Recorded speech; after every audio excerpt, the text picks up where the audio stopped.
prophétiser ce chant sur cette Église, sur nos vies, Seigneur. Qu'on se contente de toi et de toi seul. Seigneur, que tu nous donnes toute la révélation qui est nécessaire afin que tu deviennes plus que suffisant pour combler chaque avenue de notre vie. Ne permets à rien de venir prendre la place entre toi et nous, Seigneur. Amène-nous à examiner nos cœurs, à garder nos cœurs purs et droits. Qu'on apprenne à construire sur toi et sur toi seul. On ne veut que toi, Seigneur. Si on est connu pour une chose, permets-nous d'être connus pour des gens qui osent te croire. Pour des gens qui osent baser leur vie sur le fait que tu es un bon Dieu. Un Dieu qui nous a changés. Un Dieu qui nous accompagne. Un Dieu qui est fidèle. Un Dieu qui pourvoit. Un Dieu qui guérit. Un Dieu qui aime. Un Dieu qui renouvelle. Un Dieu qui relève. Un Dieu qui fortifie. Un Dieu qui est bon. Un Dieu qui nous poursuit, qui nous garde dans son étreinte d'amour. Un Dieu qui nous émerveille, qui nous surprend, qui nous instruit. Un Dieu qui ne laisse jamais notre main. Et Seigneur, je te prie de faire qu'on ne laisse jamais aller ta main non plus. Soit le centre, soit le cœur, soit le rocher, soit l'encre pour notre âme. Merci, Jésus.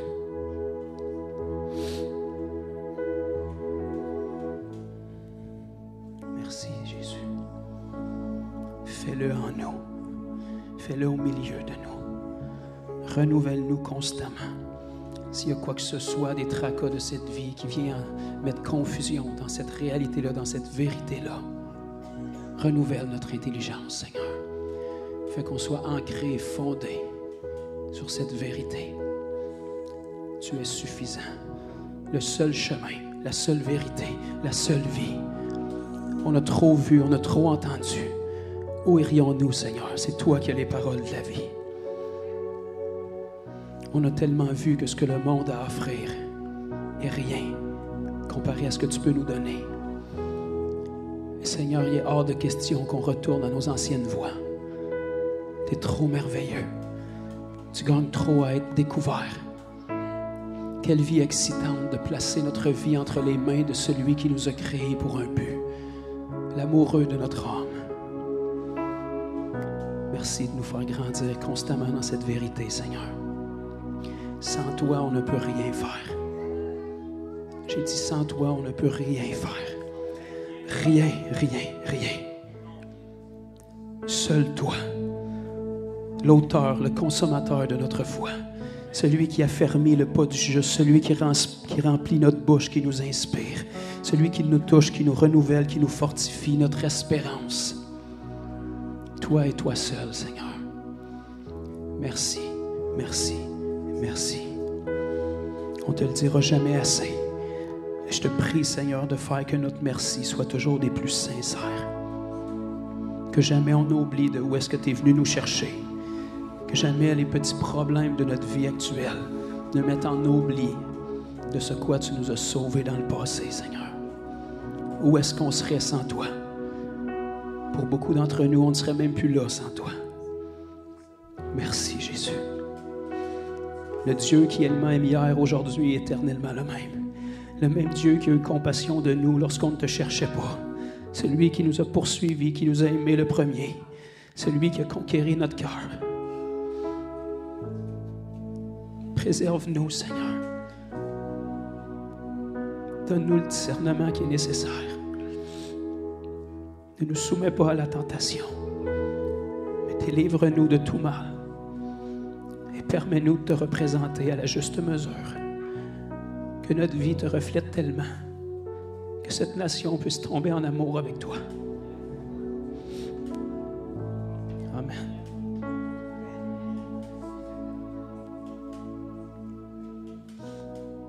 Alléluia.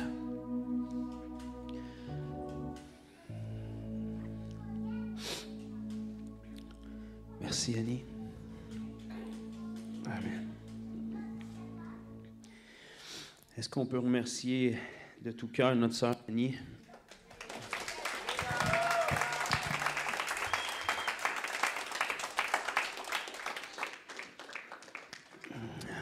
Alléluia. J'aime ça, être en présence de Dieu. Je ne sais pas pour vous autres. Merci, Val, d'être là. Vous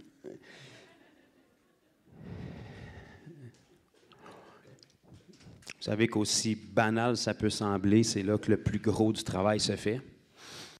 Des fois, on pense que le Seigneur nous transforme quand on est là à combattre en prière, puis à suer du front, puis à avoir les veines du cou sorties grosses de même, puis à frapper à terre, puis à réciter, puis à déclarer des versets. Puis c'est vrai que le Seigneur agit.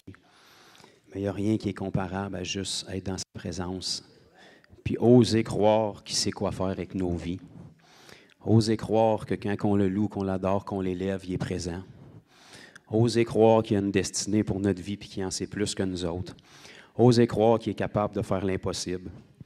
Osez croire que l'impossible, ça ne fait même pas partie de son vocabulaire à lui. Osez croire que notre vie est placée dans les mains de celui qui, même s'il essayait, ne serait même pas capable de perdre parce qu'il gagne depuis toute éternité puis il va toujours continuer à gagner. Osez croire qu'on a fait une bonne décision de lui donner notre vie parce qu'en réalité, cette idée-là que c'était notre vie, je ne sais pas où c'est qu'on est allé chercher ça, mais ça n'a jamais été notre vie puis ça ne le sera jamais. C'est un cadeau qu'il nous a octroyé pour qu'on puisse prendre la décision de lui remettre au plus vite. Plus vite c'est fait, mieux c'est. Quel poids qu'on s'enlève de ses épaules quand on perd le contrôle de quelque chose qu'on n'a jamais été capable de contrôler. Pour ordonner le volant à celui qui sait conduire bien mieux que nous et qui connaît le trajet déjà à la fin. Je pense qu'il va nous mener à bien meilleur port que nous autres qui essaient de s'en aller en n'ayant aucune idée, en ayant un GPS qui est troublé, qui nous amène dans tous les sens. En tout cas, moi, je pense qu'on a pris une bonne décision. Fait que si j'ai quelques amis qui sont d'accord avec ça ce matin,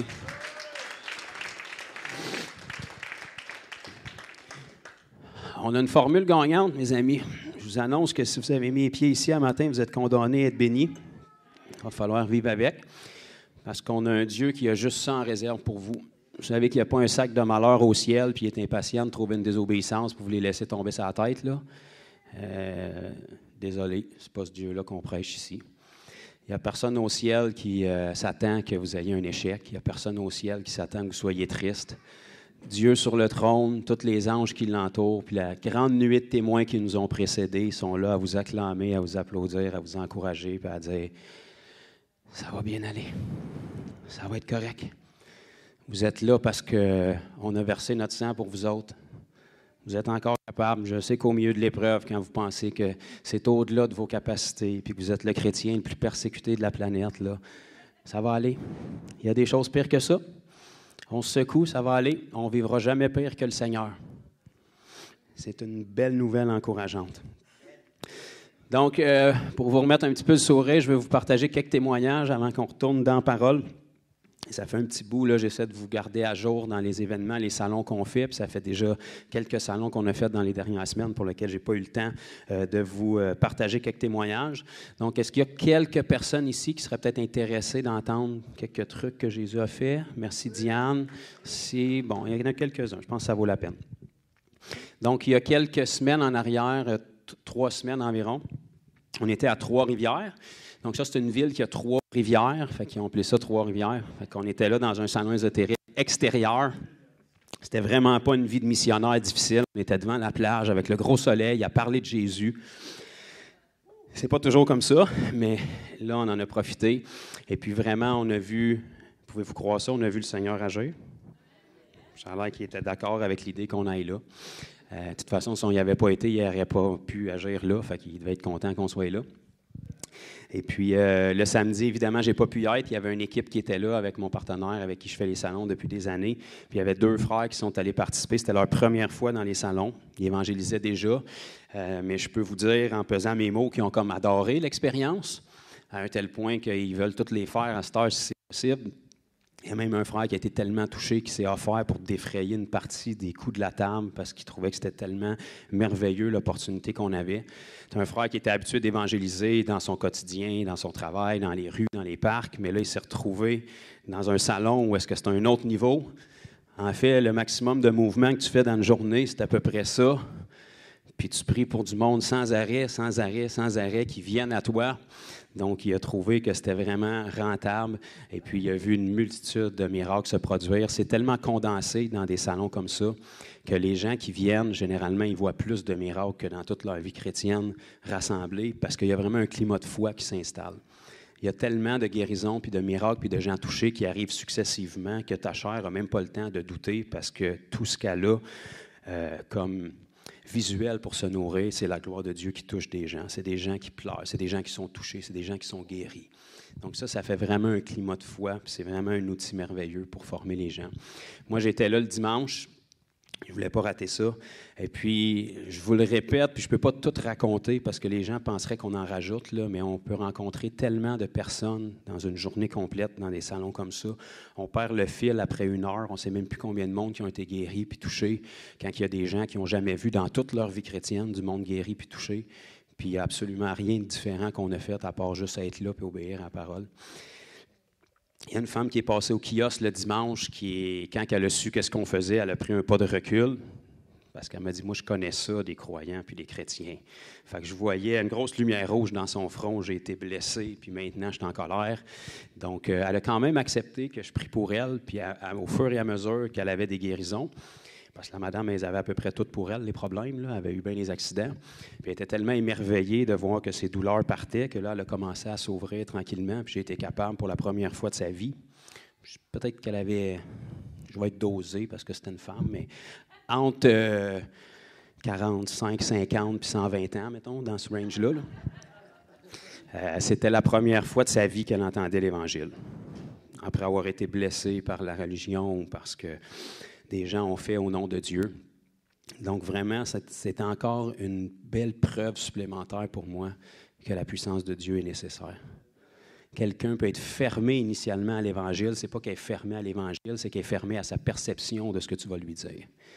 Mais lorsqu'elle rencontre le Jésus qui peut réellement changer quelque chose dans sa vie, pas le Jésus qui, pour elle, l'a abusé toute sa vie, a fait du tort, a divisé sa famille, a fait qu'elle a été rejetée pour ci, pour ça, mais un Jésus qui vient la rencontrer gratuitement pour lui faire que du bien dans un endroit où elle ne s'attendait probablement pas de le rencontrer, parce que les gens veulent vivre plein d'expériences spirituelles, mais ne s'attendent même pas de rencontrer l'auteur de la spiritualité, ce qui est quand même un peu étrange.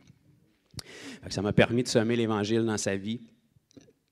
Le Seigneur a au moins quelque chose sur lequel travailler. Pas longtemps après ça, il y a un jeune qui est passé, qui était venu la veille avec sa maman, un jeune de 13 ans. Il a eu une guérison la veille, puis sa maman l'a ramené le lendemain pour qu'il puisse faire prier pour d'autres choses. Fait que mon ami qui était avec, il a prié pour lui. Je crois que c'était quelque chose avec sa cheville. Il a été instantanément guéri. Après ça, il y avait une foulure à son poignet. Il a dit, juste pour te montrer que c'est pas moi qui fais ça, c'est mon ami qui va prier pour toi. Donc là, il me l'a laissé. J'ai touché son poignet est instantanément guéri devant sa maman. Et puis là, on a commencé à y partager l'Évangile avec sa maman qui était là. Dans le fond, on partageait pour sa maman aussi, mais je ne la regardais pas parce que je savais qu'elle entendait en même temps. Fait qu'elle était comme victime dans l'histoire. Fait que le jeune homme de 13 ans, vous êtes conscient que ce n'est pas à l'école qu'il va en entendre parler de l'Évangile, de toute évidence. Fait que c'est la première fois de sa vie à 13 ans qu'il entendait la bonne nouvelle de l'Évangile. Il va comprendre ce qu'il est capable de comprendre à cet âge-là, mais au moins, il a vécu 3 guérisons sur l'espace de 2 jours, en dedans d'à peu près 10 secondes par guérison, et puis il a pu entendre le message de l'Évangile. Alléluia. Merci, Seigneur. Je vous donne des glimpses, là, parce que ça n'aurait pas de fin, là, mais pas longtemps après, il y a une jeune femme qui voyait ce qui se passait, qui a été comme intriguée un petit peu. Elle a arrêté, une jeune femme noire, elle a arrêté, puis elle m'a dit qu'elle avait des entorses lombaires. Fait que j'ai prié pour elle, elle a été instantanément guérie, mais sa face était vraiment surprise d'être guérie. Donc, pendant que ça se passait, sa mère et sa jeune sœur arrivaient, puis elle était un peu perplexe de ce qui se passait. Donc, elle leur a expliqué que ses douleurs venaient de partir. Donc, ça m'a permis de prier pour sa jeune sœur qui était là, qui avait peut-être 13 ou 15 ans, quelque chose comme ça. La mère, en émerveillement, ne sachant pas trop qu'est-ce qui se passe, quand j'ai expliqué à la première jeune femme qui a été guérie qu'est-ce qui venait de se passer, qu'on était croyants, qu'on priait dans le nom de Jésus, j'ai vu qu'elle a hoché la tête. Donc, j'ai dit, est-ce que tu es croyante toi aussi? Elle a dit, oui, oui. J'ai dit, tu es chrétienne? Elle a dit, non, je suis musulmane. Alléluia. Et donc là, je me suis reviré vers le reste de la famille pour continuer à prier pour sa jeune sœur. Et puis sa maman qui était là, un peu perplexe, ne comprenant pas trop ce qui se passait, mais voyant que sa fille avait l'air d'avoir une grosse réaction. J'ai dit, écoutez, je suis désolé de ce qui se passe, mais Je sais que c'est peut-être un petit peu différent de votre perception, mais vous croyez de toute façon à Issa dans le Coran, vous croyez à Jésus, bon, vous croyez que c'est un prophète. Donc là, quand j'ai assis sa jeune sœur sur le banc, sa jeune sœur, elle avait un problème, là, elle avait une épaule plus haute que l'autre, puis elle était désaxée, fait que j'ai vérifié ses jambes comme on fait fréquemment, puis évidemment, elle avait une jambe plus courte que l'autre. Fait que j'ai fait venir sa maman, qui était juste à côté, puis j'ai dit, là, vous allez m'aider. Fait que j'ai demandé à sa maman, j'ai dit, répétez après moi. Fait que là, sa maman, elle a dit, dans le nom de Jésus, le Fils de Dieu, jambe sort. Qu'est-ce que vous pensez qui s'est passé? C'est ça. Fait que là, ça devient un petit peu problématique, là. Fait que j'ai même pas été obligé de débattre, je l'ai laissé avec ça. J'ai dit, je suis pas là pour faire des débats, je suis pas là pour essayer de convaincre les gens de qui est Jésus, je suis là pour vous le prouver. Donc maintenant, vous êtes libre de ce que vous faites avec. Mais c'est au nom de Jésus, le Fils de Dieu, à travers votre bouche, que la jambe de votre fille vient de sortir. Elle voulait absolument une carte. J'ai été capable de semer un petit peu dans leur vie, mais elle était tellement bouleversée, puis sa fille aussi, de ce qui venait de se passer, qu'on voyait que le petit hamster courait vraiment vite. Mais en tout cas, du moins, pour moi, je trouve que c'est des semences qui sont de loin préférables à rentrer dans des débats pendant 30 minutes. Vous savez, gagner une discussion, ça ne veut pas dire gagner un homme. Des fois, on est mieux de perdre une discussion pour essayer d'aimer une personne puis de la gagner sur le moyen long terme. En tous les cas, il s'est passé vraiment beaucoup de choses à ce salon-là. La semaine d'après, il y avait une équipe qui prenait la relève à Québec, dans un salon qu'on leur a délégué. Ils ont vu beaucoup de miracles se produire sur les 2 jours qui ont été là-bas. Tout le monde a été vraiment excité de ce qui s'est passé. Et durant cette même fin de semaine-là, il y a une sœur qui nous suit sur les réseaux depuis des années, qui est inspirée, qui a décidé de faire un gros pas de foi puis de s'enregistrer elle-même dans un salon à Saint-Lin, une ville qu'on n'a jamais été. Beaucoup de ténèbres dans ce coin-là, ceux qui ont déjà été. Et puis, elle s'est enregistrée vraiment avec une petite crainte quand même parce que c'était tout nouveau pour elle. Donc, on l'a connectée avec un frère qui était habitué. Et ils ont eu un salon extraordinaire. Tous les gens qui ont participé, il y a à peu près une quinzaine de personnes qui leur ont tombé en larmes dans les bras tellement qu'ils ont été touchés de ce qu'ils ont vécu. Tous les exposants autour ont commencé à être touchés puis à aller les visiter à leur table pour recevoir de la prière. Il y a 2 personnes de cette fin de semaine-là qui leur ont manifesté le désir d'être baptisés. Et ils ont rencontré un jeune homme qui est passé au kiosque, qui avait été guéri à Trois-Rivières la semaine d'avant en passant à notre kiosque. Et puis il est tombé sur leur kiosque là-bas. Ils ont été capables de venir mettre une couche supplémentaire pour l'évangéliser par-dessus ce qu'il avait vécu. Puis ce jeune homme-là, il est vraiment pas loin du salut, je pense. Donc vraiment, ils ont eu un moment merveilleux. Et puis, on se réjouit vraiment de toutes les semences qui sont mises. Je vous donne des petits glimpses, là, parce qu'honnêtement, ça n'aurait pas de fin. Là, juste vous décrire 1 heure, qu'est-ce qui peut se passer. Là, ça pourrait me prendre 30 minutes, vous le dire. Là. Donc, c'est vraiment une opportunité extraordinaire qu'on a. Puis, on se réjouit de ça. Puis, on va être capable de continuer, puis d'aller de l'avant là-dedans. Puis, être capable aussi de déléguer de plus en plus de salons pour que Jésus soit présent dans chacun de ces événements-là. S'il y a un salon de spiritualité, ça va de soi qu'il faudrait au moins que Jésus soit représenté à une table. Le Jésus de la Bible, bien évidemment, parce qu'il y a beaucoup de Jésus qui sont là, mais ce n'est pas des Jésus qui sont là nécessairement pour sauver, guérir, délivrer gratuitement. Donc, on bénit le Seigneur, puis vraiment, si dans vos temps de prière, mettez ça en prière, vraiment, que ça aille encore plus loin, que le Seigneur nous préserve. On est béni que notre place est préservée dans ces endroits-là depuis des années, parce qu'il faut que vous soyez conscients que, veut pas, on dérange. On dérange dans le monde spirituel. On dérange aussi par le fait qu'on est, la majorité du temps, la seule table qui ne vend rien. Donc, c'est sûr que les gens qui nous entendent dire à journée longue que c'est gratuit, quand eux, ils vendent à côté, c'est sûr que ça dérange un petit peu dans le naturel, mais que le Seigneur puisse vraiment nous préserver notre place, nous ouvrir d'autres réseaux, et puis que sa gloire puisse vraiment éclater encore davantage. On a débloqué un réseau dernièrement à Laval, qu'on a une possibilité de 4 à 6 salons par année dans ce réseau-là, parce qu'il y a un des propriétaires de la boutique de Christo dans lequel les salons ont lieu, qui est nouvellement converti.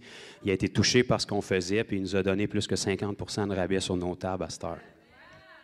Amen. Donc, on veut en profiter. Fait que gardez ça en prière. Et puis, vraiment, comme on fait là, depuis le début de l'Église, à la mesure qu'on peut, à chaque fois qu'il va y avoir des salons qui sont dans un périmètre pas trop éloigné, on veut vraiment se servir de ça comme avenue pour être capable de vous équiper, que vous puissiez vivre l'expérience, que vous puissiez avoir des opportunités de prier pour les gens. Demain, on a une sœur de l'Église qui va venir nous accompagner, justement. Donc, le Seigneur puisse la toucher, l'utiliser. Je sais qu'il va le faire, mais que vraiment, ça soit bénéfique pour elle. Amen. Donc, on va aller dans la parole. Ce matin, j'avais été inspiré de parler de la Bible. Donc, je ne sais pas si c'est ce que vous aviez à cœur, mais ça va être ça pareil. On va tourner ensemble, si vous le voulez bien, dans Matthieu chapitre 24. Et on va lire un passage que vous avez probablement jamais entendu un prêcheur lire. C'est pour ça qu'on va le lire. Mais soyez sans crainte, ça va s'améliorer au fur et à mesure que l'enseignement va avancer.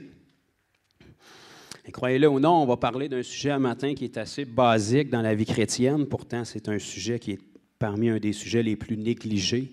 C'est parmi un des sujets qui est les plus, comment je pourrais vous dire, fui dans tout le matériel vidéo qu'il y a sur Internet. C'est parmi les sujets qui a le moins de clics, que les gens sont le moins attirés. Et j'ai nommé l'amour de Dieu. Ça marche encore, ça. Il est encore le même. Fait que dans Matthieu, chapitre 24, on va lire ici. Si vous avez des belles Bibles, full equip, ça va être écrit en rouge parce que c'est Jésus lui-même qui parle. Et à partir du verset 4, Matthieu 24, 4. Jésus leur répondit: prenez garde que personne ne vous séduise. Même une femme, mon ami. Le problème avec la séduction, c'est que c'est séduisant. C'est ça qui arrive. Car plusieurs, verset 5, viendront sous mon nom en disant « C'est moi qui suis le Christ ». Comme par exemple, aller visiter un salon ésotérique, là, vous allez en avoir plein d'options. Et ils séduiront beaucoup de gens, apparemment. Vous entendrez parler de guerre et de bruit de guerre. Étrange pareil. Gardez-vous d'être troublés. Ah, ça c'est une bonne nouvelle. Car il faut que ces choses arrivent. Ça va arriver, là. Que tu veuilles ou pas, ça va arriver. Par contre, mais que ça arrive, le Seigneur te dit dans quel état être. Fais-toi pas un bunker t'enterrer dans la tête avec des réserves de bouffe, là. Ne sois pas troublé. Pour éviter que tu sois troublé, le Seigneur te dit d'avance. Ça va arriver. Fait que trouve-toi pas un être surprise, mais que ça arrive, là. Si tu as des yeux puis des oreilles, tu sais déjà qu'on est pas mal en pleine course vers ça, là. Sois pas troublé, sois pas surpris. Gardez-vous d'être troublé, car il faut que ces choses arrivent, mais ce ne sera pas encore la fin. Ça a été DVD de l'Apocalypse à tous les fois qu'il y a une mauvaise nouvelle, là. Une nation s'élèvera contre une nation. Il faut que ça arrive. Un royaume contre un autre royaume. Il faut que ça arrive. Il y aura en divers lieux des famines et des tremblements de terre. Il faut que ça arrive. Ce n'est pas parce que le Seigneur veut que ça arrive, mais il faut que ça arrive. Tout cela ne sera que le commencement des douleurs. Fait que si tu es troublé au commencement, le Seigneur t'avertit, il te donne une description quand même passablement détaillée. On a commencé à goûter à ça, à petit niveau, surtout ici en Amérique, mais le Seigneur t'avertit. J'ai-tu dit le Seigneur t'avertit? J'ai-tu dit que le Seigneur t'avertit aussi de ne pas être troublé? J'ai-tu dit que le Seigneur te donne un indicatif de temps de où est-ce qu'on en est quand tu vas commencer à voir ces choses-là arriver? OK, c'est bon. Alors, on vous livrera au tourment. Alléluia! Le peuple de Dieu dit, moi en premier. Non? OK. Et l'on vous fera mourir. Shataba. Alléluia. Et vous serez haïs de toutes les nations. Jesus, à cause de mon nom. Engagez-vous. On embauche. Fait que ça, c'est dans vos Bibles aussi, hein? C'est en lettres rouges. C'est Jésus qui parle. Fait que, alléluia. Alors aussi, plusieurs succomberont, ils se trahiront, se haïront les uns les autres. Plusieurs faux prophètes s'élèveront et ils séduiront beaucoup de gens dans cette période-là, quand ces choses-là vont commencer à arriver. Pourquoi qu'il faut que ces choses-là arrivent? Parce qu'il faut que vous soyez haïs et détestés de tous et tués.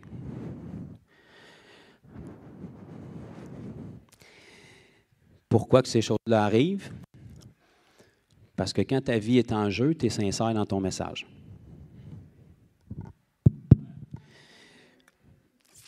Parce que le royaume de Dieu n'a jamais progressé ici-bas sur terre quand il n'y a pas de persécution. La persécution révèle la valeur du message. La persécution révèle la valeur des témoins. La persécution révèle l'intégrité des témoins.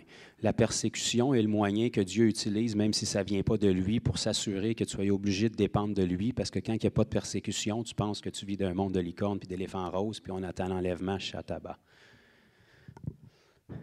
Quand tu ne sais pas si tu vas toucher ton oreiller le lendemain soir, juste parce que tu te tiens pour Jésus, probablement que tu vas chercher le Seigneur un petit peu plus, puis que tu vas lui demander son aide. Probablement. Voyez-vous ici au verset 12 pourquoi ça va arriver? Parce que l'iniquité sera accrue, ou parce que le mal croîtra, dépendamment des versions de Bible que vous avez. L'amour ou la charité du plus grand nombre se refroidira. Donc la Bible nous dit que c'est à cause que le mal va devenir tellement présent que l'amour du plus grand nombre va se refroidir. Parce que lorsque c'est le mal que tu vois et que tu entends partout et que tu contemples autour de toi, ça va commencer à embrouiller la perspective qu'il peut avoir un Dieu qui est bon et qui t'aime à travers tout ça. Fait que ça, c'est le plus piteux que je vais vous amener aujourd'hui. Là. Je veux juste que vous compreniez quelque chose. Si l'amour du plus grand nombre va se refroidir parce que les ténèbres deviennent tellement manifestes, si on va être capable de bien traverser ces choses-là, la clé que le Seigneur nous donne, c'est qu'il faut réussir à s'affermer dans l'amour de Dieu. Si l'amour de Dieu est défini par les circonstances autour de toi, tu es en route grand V vers un échec puis un mur qui t'attend. Si tu réussis à définir, puis à établir, puis à affermir l'amour de Dieu dans ta vie pour une autre chose que les circonstances que tu vis, là, tu vas devenir inébranlable. Parce que si l'amour de Dieu est forgé en toi, puis ce n'est pas personne qui te l'a donné, puis ce n'est pas aucune circonstance qui te l'a donné, il n'y a pas personne qui peut te l'enlever, puis il n'y a pas aucune circonstance qui peut venir l'embrouiller. Hallelujah. Good preach, brother. Keep going. OK. Est-ce que je relis le chapitre ou c'est bon pour ces points-là? Donc, on parle de haï de tous. Fait que si tu as un cousin éloigné qui t'envoie des thumbs down sur Facebook, il y a encore du travail à faire. La Bible dit « haï de tous ». Il y a même dans l'Évangile de Luc « livré à mort par vos propres familles ». Alléluia! Shataba! Maranatha! Fait qu'on est en ligne vers ça, mes amis. Pourtant, la Bible dit « ne soyez pas troublés ». Pourquoi? Parce qu'il n'y a jamais une saison où est-ce qu'on va voir l'Évangile éclater autant que dans ces temps-là. Le moment de notre Bible où on a vu l'Évangile exploser le plus et où est-ce que l'Église admire, contemple et idolâtre l'Église primitive avec quand le Saint-Esprit est venu dans la chambre haute, quand il y a eu 3000 conversions, puis 5000 conversions, puis que ça a commencé à péter, puis que la Bible nous dit que les Églises grandissaient en nombre et en foi de jour en jour. Et puis, bon, il n'y a plus tellement de monde qui aspire à ça, mais les Églises qui sont sincères, qui aspirent à ça, vous compreniez dans quel contexte est-ce que ça arrivait, ça? Dans un contexte où ils étaient persécutés et où c'était dangereux pour leur vie bien souvent. Merci, mon frère Jeffrey. OK, tournons ensemble, chers frères et sœurs, dans Éphésiens. On va lire des choses un peu plus joyeuses.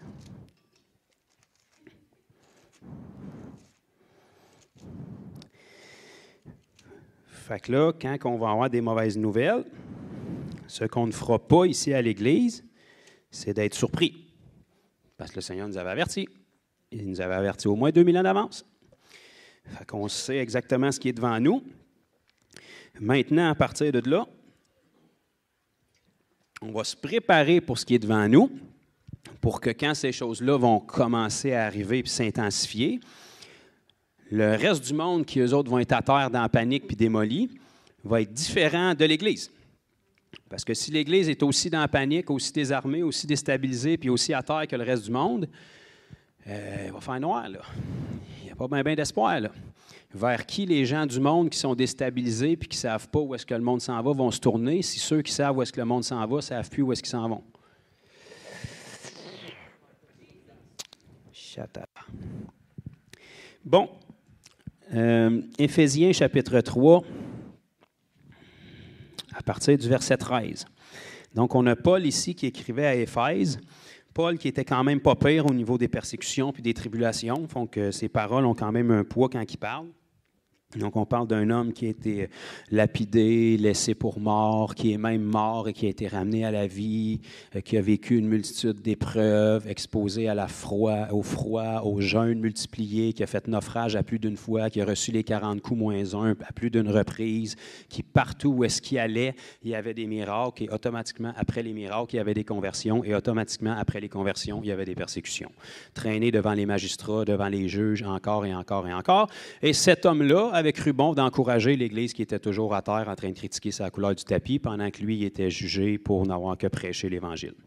Fait que c'est les paroles de cet homme-là qu'on va reprendre ici, inspirées par le Saint-Esprit. Donc, verset 13, Éphésiens 3, 13. « Aussi, je vous demande de ne pas, est-ce que c'est écrit ça dans vos Bibles aussi? De ne pas perdre courage à cause de mes tribulations pour vous. Elles sont votre gloire. » Ah, les tribulations sont une gloire. Alléluia. Pas la grande tribulation que le Seigneur va envoyer, parce que ça, c'est le jugement. Puis on n'est pas destiné au jugement. Mais les tribulations, avant la grande tribulation, ne viennent pas du Seigneur, viennent de l'ennemi qui veut stopper l'Évangile. Donc, dès le moment que les tribulations se manifestent, c'est parce qu'il se sent le besoin de stopper l'Évangile. Fait que de toute évidence, c'est parce qu'il voit que l'Évangile avance. Pourquoi il y a si peu de tribulations ici en Amérique depuis longtemps? C'est parce qu'elle n'avance pas, l'Évangile. On la fait avancer dans les murs de l'Église. Je ne sais pas si vous avez remarqué, mais le monde qui ne connaisse pas Christ, ils ne viennent pas dans les murs de l'Église. Fait que tu auras beau la pousser jusqu'au plafond, jusqu'au mur, jusqu'au plancher, là, ça n'avance pas bien l'Évangile dans la nation. Je vous demande de ne pas perdre courage à cause de mes tribulations, elles sont votre gloire. À cause de cela, je fléchis le genou devant le Père. C'est une bonne position à utiliser dans les tribulations. Duquel, le Père, tire son nom toutes les familles dans les cieux et sur la terre, afin qu'il vous donne, donc on remarque que c'est un don, selon la richesse de sa gloire, d'être puissamment fortifié. Remarquez que ce n'est pas écrit puissamment toujours écrasé, c'est écrit d'être puissamment fortifié par son esprit dans l'homme intérieur. Parce que quand vous êtes toujours à terre et écrasé, c'est dans votre homme intérieur que ça vient vous affecter. C'est des circonstances externes qui s'infiltrent dans votre homme intérieur ou votre femme intérieure spirituelle puis qui vient vous écraser du côté émotionnel. Parce que l'esprit en vous, lui, ne sera jamais écrasé. Mais la partie de vous qui connecte votre corps avec votre esprit, qui est votre âme, celle-là est nourrie par vos sens, vos émotions puis les circonstances. Fait que si ça, c'est mal filtré, vous allez être un chrétien qui est rempli de bonne volonté puis de Jésus dans son petit cœur, mais vous allez toujours être écrasé dans vos actions. Pourquoi? Parce que votre âme prend les décisions puis elle est complètement tout le temps écrasée. Afin qu'il vous donne, selon la richesse de sa gloire, d'être puissamment fortifié par son esprit dans l'homme intérieur, en sorte que Christ habite dans vos cœurs par la foi. Donc, Christ habite dans le cœur de chaque enfant de Dieu. Mais si tu n'es pas capable de mettre foi sur cette réalité-là, bien, tu vas te faire mentir par l'ennemi, puis tu vas te faire voler. Afin qu'étant enraciné et fondé dans... Voilà. Enraciné et fondé dans quoi? L'amour. Je pensais qu'on était fondé sur Christ. Oui, on est fondé sur Christ. On est-tu fondé dans l'amour ou on est fondé sur Christ? Ben, et voilà. Christ, c'est quoi? L'amour. Fondé sur Christ, ça ne veut pas dire grand-chose tant qu'il y a une couleur, une saveur et une forme. Donc, avant toute autre chose, Christ est Dieu et Dieu est amour. Donc, on se fonde et on s'enracine dans l'amour. Pourquoi? Si on n'est pas fondé et enraciné dans l'amour, qui n'est pas une émotion, soit dit en passant, c'est une personne. Donc, l'amour que vous et moi, on a connu avant d'être à Christ, qu'on appelle l'amour, c'est une émotion. C'est pour ça que vous êtes tombés tellement de fois en amour, puis ça vous a ruiné. Dieu ne tombe pas en amour, il est amour. Il n'a pas décidé de vous aimer un matin parce que vous étiez bien peigné, là. Il est amour. C'est son état. C'est une décision constante. Fait que ce n'est pas sujet à ce que vous allez faire ou pas faire. C'est sa personne, c'est sa nature. Et c'est ce qu'il veut nous enseigner. On ne tombe pas en amour et on ne décide pas d'aimer tout d'un coup. C'est qui on est. Donc, on doit être fondé puis enraciné dans l'amour, parce que si on n'est pas fondé puis enraciné dans l'amour qui est Christ, dès le moment qu'il va y avoir un monde de ténèbres qui va s'épaissir, on va commencer à filtrer l'amour de Dieu à travers ça. C'est pour ça que les gens, quand ils sont au milieu de l'épreuve, vont dire « Seigneur, si tu es là puis si tu m'aimes, pourquoi? » La véritable question, c'est, puis la seule question, c'est « Seigneur, si tu ne m'aimes pas, pourquoi Christ à la croix? » Ça vient de régler toutes les autres questions.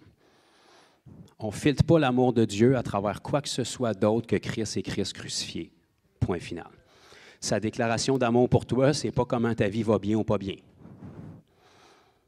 Si les apôtres auraient dicté l'amour de Dieu pour eux à travers la vie qu'ils avaient, on aurait eu un gros problème. Dès le moment qu'ils ont reçu le Saint-Esprit, ils ont commencé à être persécutés pour n'avoir fait que du bien puis donner leur vie pour la cause. Pour être capable de faire ça sur du moyen long terme, instable puis être affermi, il va falloir que tu connaisses l'amour de Dieu, parce que quand ça va commencer à se corser, si tu n'es pas affermi dans l'amour de Dieu, tu vas commencer à prendre la haine qui t'est dirigée vers toi, puis ça va t'écraser. Je vais te dire une affaire, quand tout le monde t'haït puis tout le monde te persécute, tu es mieux d'être aimé par le Seigneur. Sinon, tu vas te sentir seul, puis seul longtemps. Puis tu vas commencer à rentrer dans l'introspection, puis tu vas commencer à dire, ils ont peut-être une raison de m'haïr. Peut-être que je suis trop intense, peut-être que je ne devrais pas, peut-être que je l'ai blessé en parlant de Jésus. Blesse-les en parlant de Jésus s'il faut. Parle. Ne te retiens pas. C'est mieux qu'ils soient blessés en entendant la vérité, qu'ils se sentent bien, puis en s'en allant en enfer.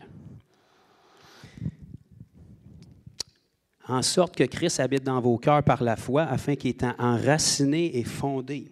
Donc, on parle vraiment de quelque chose qui ne se fait pas du jour au lendemain, là. Il y a un travail à faire. Des racines, ce n'est pas planté à 6 pieds du jour au lendemain. Ça se plante, ça pousse, ça s'approfondit. Une fondation, on la place, mais on commence à construire dessus à un moment donné. Donc, c'est quelque chose qui se fait avec le temps. Vous puissiez, si on fait ça, si on s'enracine puis on se fonde dans l'amour, vous puissiez comprendre avec tous les saints.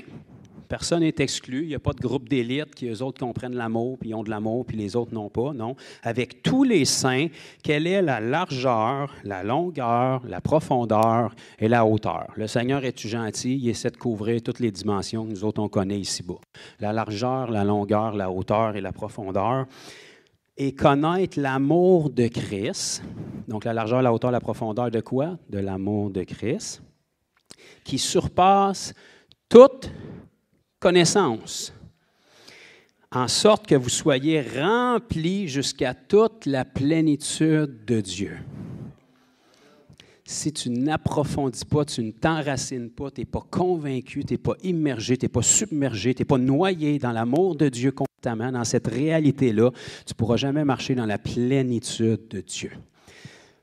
Tu vas tomber dans le faire pour essayer de ressentir, plutôt que le faire parce que tu es rempli et ça déborde en action. OK, regardez bien ici, ça dit au verset 19, « Et connaître l'amour de Christ qui surpasse toute connaissance. » OK, 2 minutes, Seigneur, on va mettre une pause. Tu me demandes de connaître quelque chose qui surpasse toutes les connaissances. C'est ça qui est écrit dans vos Bibles. Si ça surpasse toutes les connaissances, comment est-ce que je peux arriver à connaître quelque chose qui surpasse toutes les connaissances? Même si j'avais toutes les connaissances, ça surpasse ça. Fait que je ne pourrais jamais connaître pleinement ce qui surpasse mes connaissances parce que j'ai si peu de connaissances, mais même si je les avais toutes, l'amour surpasse toutes mes connaissances. Hey! La poule ou l'œuf? L'œuf ou la poule? Je suis content que vous soyez intrigués par ce verset-là, parce qu'en réalité, le Seigneur veut qu'on connaisse son amour, mais si cet amour-là surpasse toutes les connaissances, ça veut dire qu'il n'y aura jamais assez de connaissances pour pouvoir réellement la connaître. Ça veut dire que la seule façon de pouvoir connaître réellement un amour qui surpasse toute connaissance, c'est qu'à un moment donné, au-delà de la connaissance, tu commences à avoir l'expérience de son amour. Pour avoir l'expérience de son amour, il faut que tu commences par avoir la connaissance de son amour. Et si tu grandis dans la connaissance de son amour, inévitablement, tu vas avoir des expériences de son amour. Et si tu prends la somme de tes connaissances et l'expérience de son amour ensemble, tu vas avoir une connaissance de l'amour qui surpasse tes connaissances, parce que c'est de l'amour qui est expérimenté. Alléluia! Y a-t-il quelqu'un qui entend?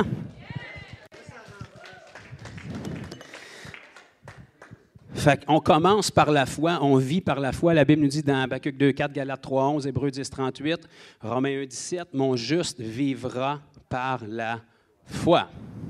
C'est pas quand ça te tente, quand il fait beau, quand c'est ton mois préféré. Non, tu vis par la foi.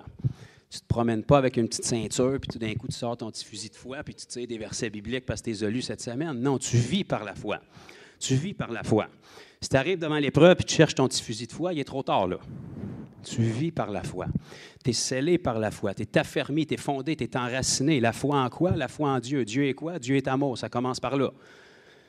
Tout le reste de ce que Dieu fait découle de sa nature d'amour. Tous les dons découlent de son amour. Pourquoi Dieu guérit? Parce qu'il nous aime. Pourquoi Dieu délivre? Parce qu'il nous aime. Pourquoi Dieu nous révèle des paroles prophétiques? Parce qu'il aime la personne qui est devant nous. Etc., etc., etc. Dieu fait tout ce qu'il fait et ce qu'il a fait pour nous à partir de ce fondement-là qui est l'amour. Donc, on commence par marcher par la foi, par connaître la vérité, par réaliser que la valeur qu'on a aux yeux de Dieu est définie par ce qu'il a payé pour nous racheter.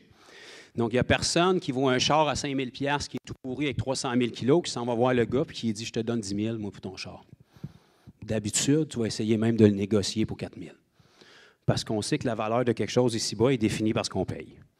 Si ça vaut 5 000, tu veux l'avoir pour 5 000 ou moins. C'est comme ça. Bien, la valeur de chacune de vos faces aujourd'hui, elle a été déterminée par ce qui a été payé pour la racheter. Au cas où vous ayez oublié, je vais vous rappeler que le prix qui a été payé pour vous racheter, c'est ce qu'il y avait de plus précieux au ciel. Même si ce n'est pas la valeur que vous définissez, c'est la valeur légale que Dieu a définie sur vous, puis c'est à ce prix-là que vous avez été racheté. Donc, il aurait pu envoyer un ange perdu au ciel qui tournait en rond depuis 5000 ans pour vous racheter, mais non, il a décidé de s'envoyer lui-même puis de se prendre un corps pour qu'il y ait vraiment une matière valable pour vous racheter, parce que vous étiez esprit dans un corps humain, fait qu'il fallait qu'il s'offre dans un corps humain, puis comme Dieu est esprit, il fallait qu'il se fasse un corps pour vous racheter.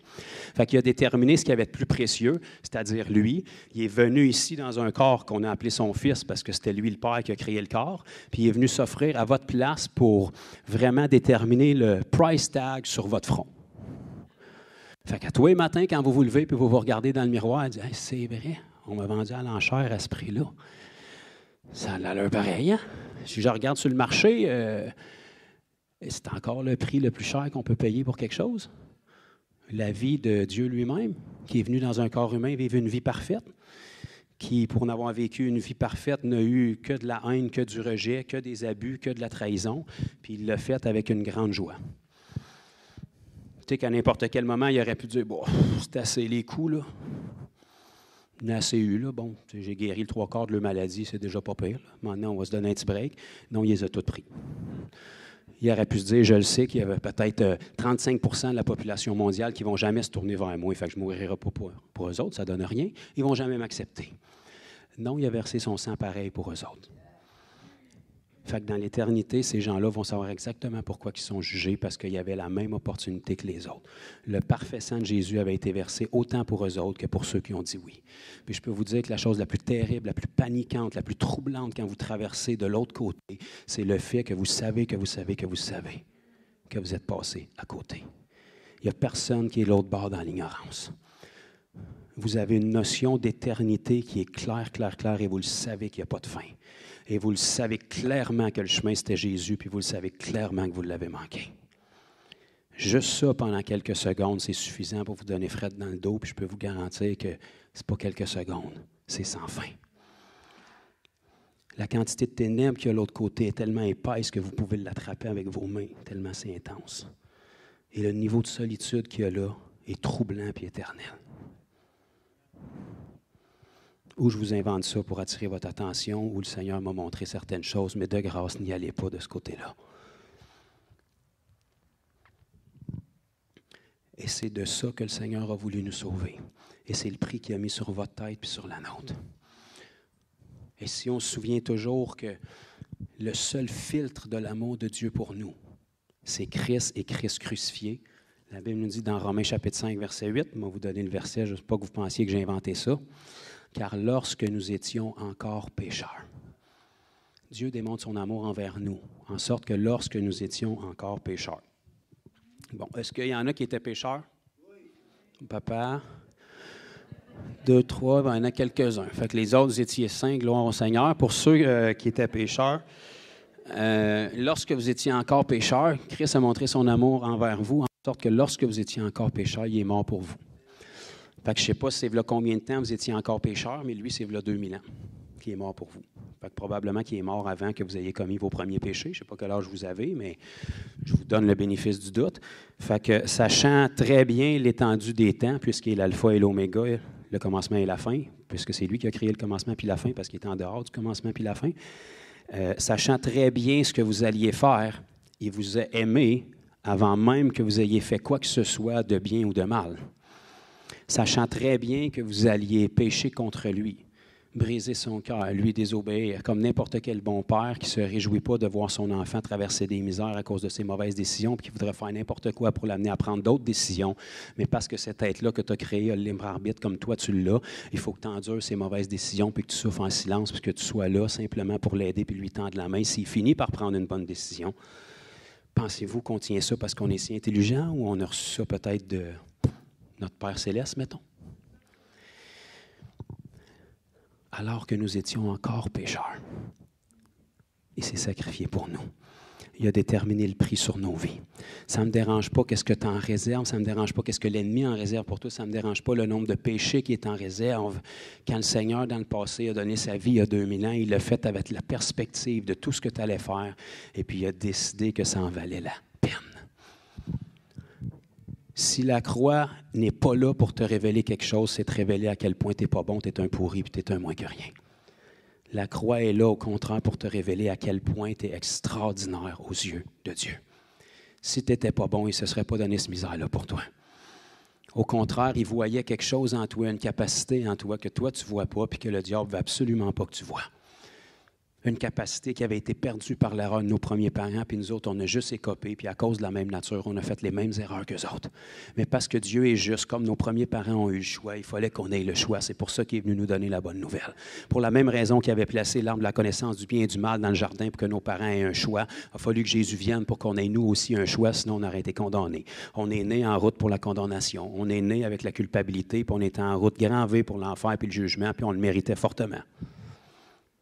Il est intervenu pour nous donner une option. Il est intervenu pour nous révéler notre valeur. Il est intervenu pour te dire, tu vaux tellement à mes yeux que tu mérites que je fasse tout ça pour venir jusqu'à toi. Il aurait pu prendre la façon facile, mais il a pris la façon légale, puis la façon qui nous révèle notre valeur. Le Dieu de toute richesse, de toute perfection, s'est rabaissé dans une forme comme la nôtre pour vivre une vie comme la nôtre, où est-ce qu'il se mettait devant l'opportunité, où est-ce qu'il aurait pu pécher. Mais il n'a jamais péché. Il s'est rabaissé humain comme nous, avec les mêmes tentations, les mêmes capacités, les mêmes journées, le même climat que nous. Et il a vécu cette vie parfaite-là pour s'offrir pour nous. Et à la croix, c'était la plus grande déclaration d'amour qui s'est faite de toute l'histoire de l'humanité. Je ne veux pas juste vous dire que je vous aime, je veux vous le prouver que je vous aime. Je vous aime. Laissez rien ni personne, aucune circonstance, venez déterminer mon amour pour vous, autre que ce que j'ai fait pour vous à la croix. Si je ne vous aimais pas, pourquoi j'aurais fait ça? Le diable veut enlever vos yeux sur la croix pour les ramener sur vos circonstances. Mais si Dieu t'aime, pourquoi? Mais Dieu a-t-il réellement dit? J'ai déjà entendu un serpent dire la même affaire, puis c'était un menteur. Ça n'a pas vraiment créé un bon résultat dans le cœur de ceux qui l'ont cru pour la première fois. Pourquoi est-ce qu'on tombe dans le même panneau? Pourquoi est-ce qu'on tombe dans le Seigneur? Si tu m'aimes, pourquoi ça? Mais si tu m'aimes, pourquoi telle affaire dans ma famille? Mais si tu m'aimes, pourquoi telle affaire?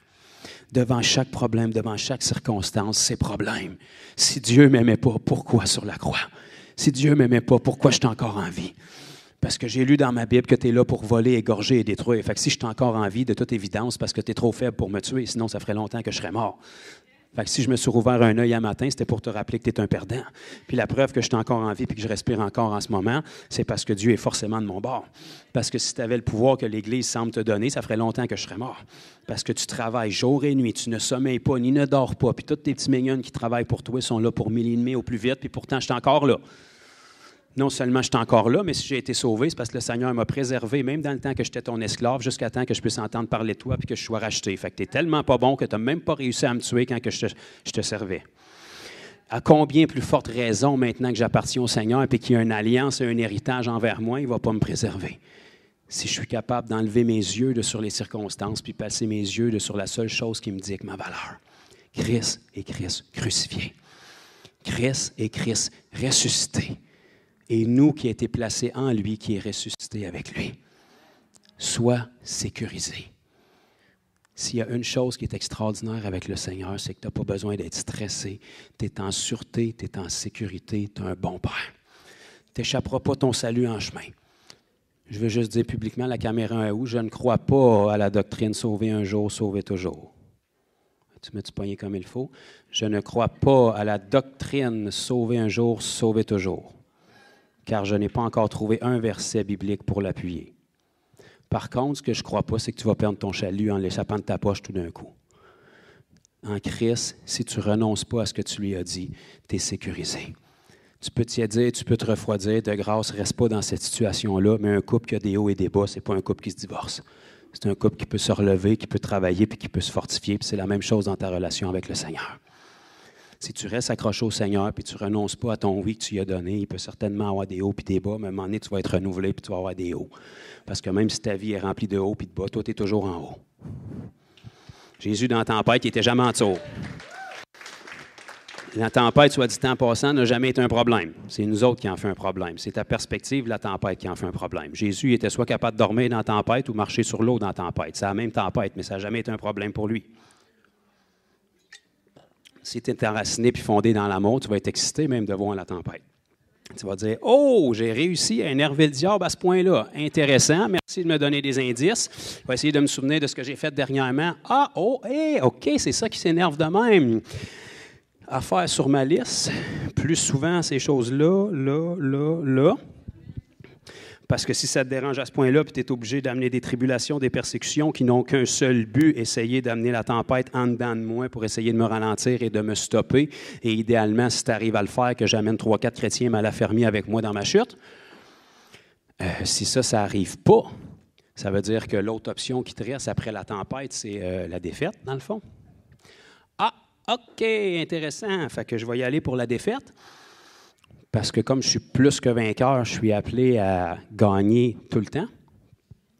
C'est pour ça que la Bible nous dit qu'on ne bronchera jamais s'il y a certaines choses qu'on fait.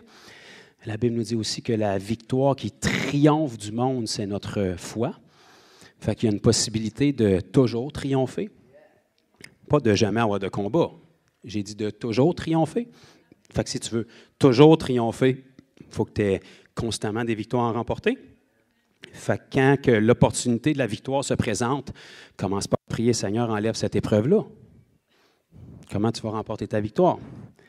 Non, regarde la victoire comme regarde l'épreuve comme une opportunité de victoire. Dis, Seigneur, si cette épreuve-là est là, c'est le diable qui l'a mis, mais il ne se rend pas compte en mettant cette épreuve-là qui va faire briller quelque chose en moi puis me faire découvrir une facette de ce que tu as mis en moi que je n'aurais pas vu jusqu'à présent. Donc, le diable n'a rien à faire que tu te dises merci Seigneur parce que maintenant je suis patient puis avant j'étais impatient. Il prend ça puis il va dire OK, parfait, on va aller vérifier si c'est vraiment vrai parce que dire que tu es patient, ça c'est facile. Fait que comment tu veux faire pour tester la patience de quelqu'un? Tu lui envoies une situation qui le rendait impatient puis par sa réaction, c'est là que tu vas voir si la personne croit réellement ce qu'elle dit qu'elle croit. Fait que si tu veux être capable d'écraser le diable puis lui montrer que maintenant, parmi le fruit de l'esprit que tu possèdes pleinement, c'est la patience, mais de toute évidence, il faut qu'il vienne essayer de te rendre impatient. Fait que quand la situation d'impatience arrive, commence pas à dire « Seigneur, comment ça encore? Pourquoi tu ne m'as pas préservé? » Non, le Seigneur est là, puis il a hâte de voir qu'est-ce que tu vas faire. Parce qu'il a hâte de le prendre et de le frotter dans la face du diable après. Il dit « Tu regardes, tu vois, je te l'avais dit. » Pareil comme quand il est allé se présenter devant Dieu dans l'Ancien Testament. Puis Dieu l'attendait, puis il a dit « T'as-tu vu mon serviteur Job? » Il s'en venait là pas mal pour lui, dans le fond. Mais c'est comme si Dieu savait déjà ce que le diable avait en tête. « T'as-tu vu mon serviteur Job? » Pas pire, hein? Il savait déjà toutes les épreuves qu'il avait en tête pour lui, là. Mais comment est-ce que je vais pouvoir te prouver qu'il n'est pas pire? Bien, il va remporter l'épreuve. Même si ça va y prendre 39 chapitres avant de comprendre que sa perspective de Dieu était croche, puis qu'il a écouté le conseil de trop de mauvais amis qui parlaient avec le diable dans leur bouche avant de saisir que c'est pas Dieu qui envoyait ça, c'est le diable dès le chapitre 1 qui l'a attaqué. Puis c'est pas Dieu qui a permis au diable tout d'un coup, parce qu'il n'y avait aucune alliance, il avait déjà le droit d'y toucher. Mais ça lui a pris 39 chapitres avant de réaliser que c'est pas Dieu qui le jugeait. Puis dès le moment qu'il l'a réalisé, bien, l'épreuve est partie tout d'un coup, puis il a été comblé en double de tout ce qu'il y avait. Fait que nous autres, on a une bonne nouvelle. On n'est pas obligé de penser que c'est Dieu qui nous envoie des éclairs et des épreuves sur la tête, parce qu'on le sait que c'est pas comme ça. On le sait que l'épreuve, elle vient du diable, mais Dieu utilise les épreuves du diable pour qu'on y pile sa tête encore plus. Toute épreuve, toute tribulation que le diable envoie contre un saint ou contre l'Église, c'est une question de perspective pour ce que Dieu va en faire.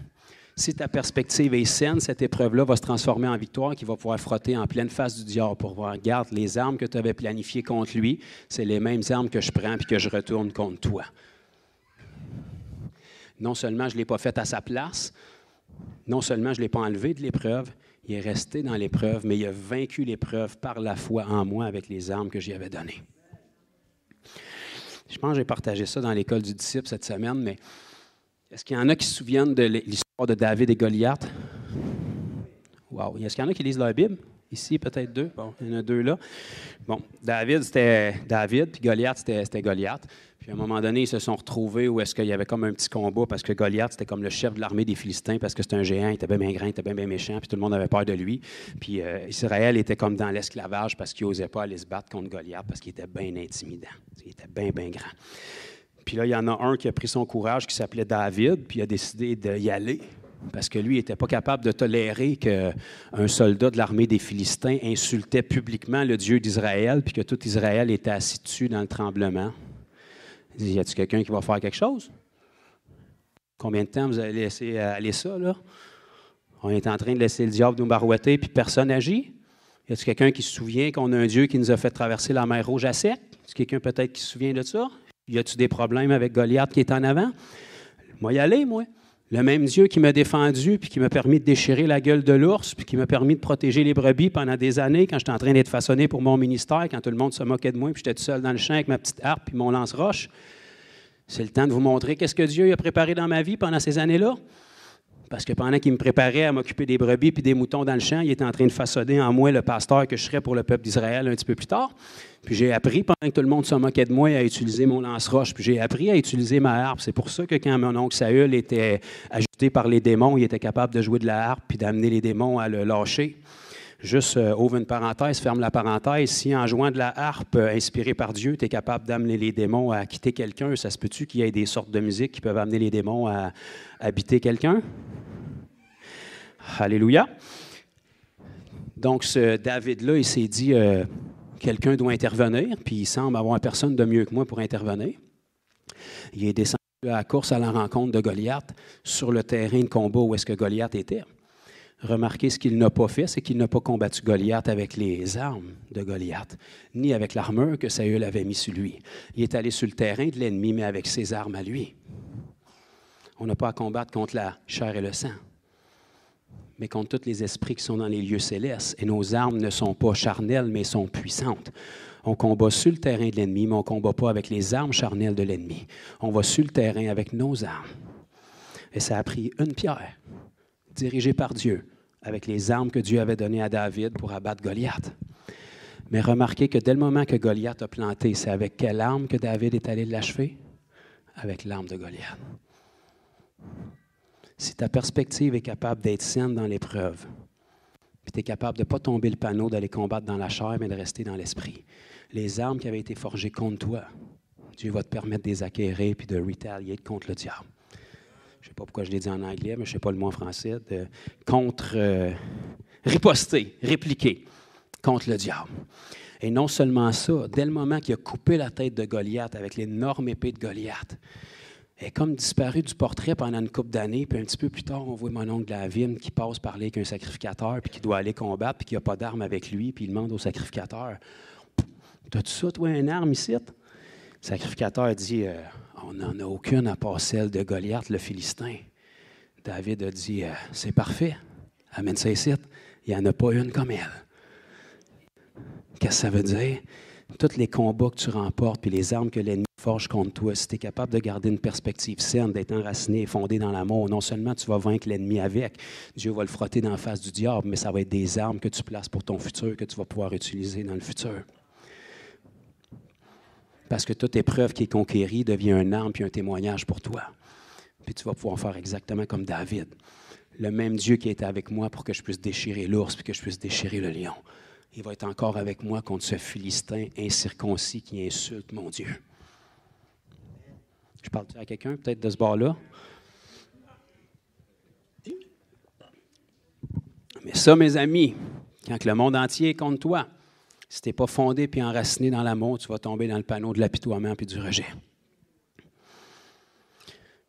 Tous les êtres humains naissent avec ce problème-là. On est en crise d'identité depuis notre naissance, on est vide d'amour, puis on recherche l'amour. Puis la seule façon qu'on peut avoir cette sensation-là d'amour, c'est par l'approbation de quelque chose ou l'accomplissement. De toute évidence, ça ne te comble jamais. Quand le Seigneur vient, laisse faire l'esprit d'orphelin et de rejet. Tu as été adopté, accepté.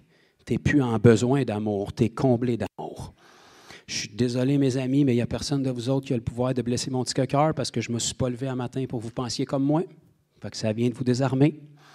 Puis si vous vous levez tous les matins avec la même perspective qu'il n'y a personne sur la planète qui vous doit quoi que ce soit, même pas le respect, même pas un sourire, vous avez une seule dette envers eux, c'est de les aimer. Et le diable va avoir un gros mal de tête cette journée-là pour essayer de trouver une fissure pour vous affaiblir et vous attaquer, là. Parce que vous n'avez aucune attente envers qui que ce soit d'autre que celui qui a déjà comblé vos attentes. Fait que là, vous allez commencer à être fondé et enraciné dans l'amour, pas dans les circonstances, pas dans le message du pasteur un matin qui était gentil, pas dans la louange de ma sœur un matin qui me donnait un frisson, non, dans l'amour qui ne change pas. Parce que notre sœur Annie, tu ne l'auras pas lundi matin avec toi, mais que tu rentres à l'ouvrage. Il va falloir que tu apprennes à être fondé dans d'autres choses que sa louange. Le frisson que tu as eu dans la louange, tu ne l'auras peut-être pas cette semaine, mais que ton boss commence à être irritant. Il va falloir que tu sois fondé dans d'autres choses que le frisson. Parce que tu ne vis pas par la foi, tu ne vis pas par les circonstances. Tu vis par une seule chose. Pas ce que tu vois et ce que tu entends, mais ce que Christ a dit. Si ça, ce n'est pas affermi, c'est inévitable qu'à un moment ou l'autre, tu vas commencer à te laisser définir ta vie par les circonstances. Puis en ce moment, mes amis, ça va très bien là, ici en Amérique. Très, très bien. Vraiment, vraiment bien. Si vous pensez que ça ne va pas bien, là, c'est loin d'être parfait, là, mais ça va très bien pour l'Église en ce moment. Là. Elle est dans un très mauvais état, là, mais ça va très bien pour elle. Mais regardez partout ailleurs dans le monde où est-ce que ça ne va pas bien du tout, l'Église est en bien meilleur état. C'est sûr que si le 3/4 du monde dans ton église s'en garde parce qu'ils croient dans un monde d'éléphants roses, puis tu leur garantis une piscine de 2 pieds de plus, et ils disent oui, ça se peut qu'ils soient en route pour un gros reality check puis que ça clash, là. Si en revanche, ils donnent leur vie à Jésus comme si vraiment c'était de donner leur vie à Jésus, comme s'ils venaient de la perdre, mettons, bien là, il n'y a plus grand-chose que tu peux leur enlever parce qu'ils ont déjà donné ce qu'il y avait de plus précieux. En réalité, c'est comme si chaque jour était une grâce. Parce que je suis mort depuis le moment où je suis mort, dans les eaux du baptême. Fait que ça y aille bien, que ça y aille pas bien, ça ne change rien à la décision que j'ai prise. Que ça y aille bien, que ça y aille pas bien. Pouvez-vous croire que le Seigneur n'a pas tombé en bas de son trône en 2020 quand le COVID est arrivé, là? Ça n'a rien changé à sa parole. Moi, je l'ai lu en 2020 puis elle disait la même affaire qu'en 2019. Il n'a pas changé verset de place, il n'a pas enlevé une coupe de promesses, il n'a pas dit « Oups, je m'excuse, j'aurais dû vous avertir, je ne l'ai pas vu venir celle-là. » Toutes les vagues de pluie avec des noms de maladies d'enfants et des animaux, là, ça n'a pas été nulle part juste parce qu'il n'y a personne qui a voulu embarquer, là. La Bible t'avertit d'avance qu'il y a des choses qui vont arriver. Sois pas troublé. Peu importe quel nom que ça a, généralement, c'est à tous les automnes. Là, fait que préparez-vous. Là, il va sûrement y avoir une nouvelle bébelle pas loin des élections. Soyez pas surpris. Soyez pas troublés. Le Seigneur est encore roi. Il n'y a personne qui va réélire quelqu'un d'autre à sa place. Là. Le Seigneur a encore le pouvoir d'utiliser, peu importe qui est assis au gouvernement, si l'Église est capable de faire son travail et de prier pour ces gens-là au lieu de les critiquer. C'est facile de les critiquer, mais essaye d'être une journée dans le soulier, puis tu ne prendras peut-être pas des meilleures décisions, même si tu dis que tu es chrétien. Fait que quand il y a quelqu'un qui a un pouvoir décisionnel sur toi et qui n'appartient pas à Christ, ça devrait être un bon sujet de prière. Au lieu de critiquer, de toute façon, on a déjà essayé la critique, puis ça n'a pas l'air à aller fort de ce côté-là. Fait qu'on est mieux d'essayer peut-être d'appliquer la Bible puis de prier pour ceux qui nous gouvernent afin qu'on puisse vivre une vie dans la paix, mettons, le plus possible. Mais à travers ça, si on n'est pas capable de se tenir en ce moment où est-ce qu'il y a à peu près peu ou pas de persécution, on est ici depuis environ 2 heures, là. Il n'y a même pas de roche qui a traversé les fenêtres encore. Il n'y a même pas eu de coups de fusil qui se sont faits encore. Peux-tu croire à ça? Puis si le micro lâchait, il y en a probablement qui seraient irrités. Puis s'il y a une lumière qui lâchait, il y en a peut-être qui ne viendraient plus. Qu'est-ce que ça va être, mais que ça commence à péter, là? Ça nous prend-tu un standard spécifique pour que Dieu puisse nous toucher? Ou s'il est capable de te toucher assis sur une bûche, pas de micro, avec rien, pas d'air clim, pas de chaise confortable? Parce que si tu as donné ta vie, ben, tes droits, tu les as perdus, là. Personne ne te doit rien, là. Le Seigneur non plus, là. Le principe qu'il a donné sa vie pour toi en sacrifice, c'est qu'il t'a racheté. Si tu as été acheté, tu ne t'appartiens plus, là. Dans la Bible, quand il achetait un esclave, il l'achetait. Tu ne t'appartenais plus, tu avais été acheté. Tu vis à cause de la décision d'une seule personne, celui qui t'a acheté. Tout ce qu'il te doit, c'est qu'il te fait travailler puis il prend soin de toi. Mais là, on n'a pas n'importe qui nous a rachetés. On a le Seigneur Jésus, celui qui nous a soufflé à l'existence, qui a des projets de bonheur et non de malheur pour nous. Son joug est doux, son fardeau est léger. Il nous aime tellement qu'à travers tout le travail qu'il nous demande de faire, c'est pour se glorifier à travers nous puis nous révéler la valeur qu'on a à ses yeux puis que les gens puissent découvrir la valeur que notre Dieu a. Tu sais, il n'y a rien qui a changé dans le plan de Dieu, parce que dans l'Ancien Testament, il s'était choisi un peuple parmi tous les peuples pour qu'à travers ce peuple-là, ils vivent tellement différemment puis ils soient tellement bénis par Dieu que tous les autres peuples soient jaloux puis désirent se tourner vers le vrai Dieu. Il n'y a pas grand-chose qui a changé, là. Il s'est aussi choisi un peuple dans la Nouvelle Alliance. La seule différence, c'est que c'est un peuple qui est multiethnique, mais c'est quand même le peuple de Dieu, puis sa volonté, c'est qu'on vive tellement différent des gens du monde, puis qu'on soit tellement bénis par la faveur de Dieu, que les gens peuvent se regarder à notre vie puis dire, on ne veut plus de nos idoles, on veut le Dieu de ce peuple-là. Pas parce qu'ils n'ont pas d'épreuves dans leur vie, parce qu'au milieu des mêmes épreuves que tout le monde, et même plus, parce qu'ils sont persécutés, on se moque d'eux, on les écrase, on dit du mal d'eux pour ne faire que du bien. Tu sais, quand on te criminalise parce que tu pries pour le monde, là, il devrait y avoir quelque chose qui cloche, là. D'après moi, il y a des choses en société qui sont un petit peu plus pires que ça, sans les nommer, mettons. Et si on te pénalise pour ne faire que du bien gratuitement au monde, il y a quelque chose qui cloche là-dedans, là. Si le seul nom que tu peux utiliser, qui est persécuté, c'est celui de Jésus, comment se fait ça qu'on ne persécute pas les autres noms des faux dieux? Il doit y avoir quelque chose là-dedans, là. Pourquoi le seul livre qui est banni dans beaucoup de pays de la planète, c'est la Bible? Si c'est un livre rempli d'erreurs écrit par des hommes, on ne perd pas de temps que ça. Pourquoi tu le bannis? Pourquoi le livre qui nous parle de la plus grande révélation d'amour de l'humanité est considéré comme un livre haineux? Je ne sais pas. Pas trouvé ça dans le Seigneur des Anneaux, moi, là. Pourquoi la grande majorité de ceux qui ne veulent rien savoir de ce livre-là ne l'ont jamais lu, ce livre-là? Pourquoi le seul groupe de personnes de foi sur la planète qui sont tuées pour leur foi, c'est les seuls qui ne pratiquent aucune violence? Je ne sais pas, on peut faire un sondage. Je suis toujours à la recherche de la réponse. Forcément, il doit y avoir quelque chose dans notre foi que le monde voit, puis que l'esprit du monde voit, que l'Église ne voit plus. Les persécutions devraient être un baromètre pour te dire comment quelle est ta vie. Si tu n'es pas persécuté, il y a quelque chose qui cloche. Si tout le monde t'aime, il y a quelque chose qui cloche. Tiens-toi avec nous autres, ça va changer assez vite. Tu veux te trouver des ennemis, on va t'en partager. Il n'y a pas de mal, il n'y a pas de problème avec ça. Parle de Jésus-Christ, parle de la repentance, parle du péché, parle de la puissance de Dieu. Tu viens de te trouver un nouveau palmarès de haters. Mais en revanche, tu vas avancer, par exemple.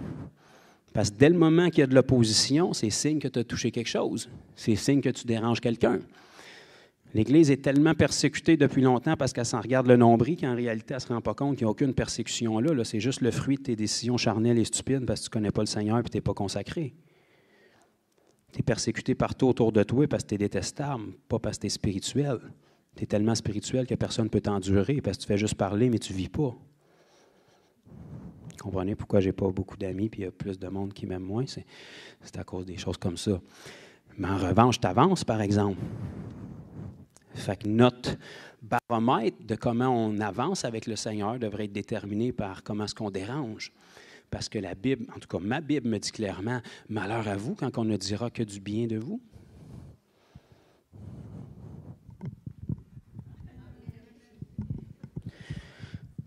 Parce que bien qu'il y avait des foules qui suivaient Jésus, il y avait bien des choses pas très, très vraies qui se disaient sur lui.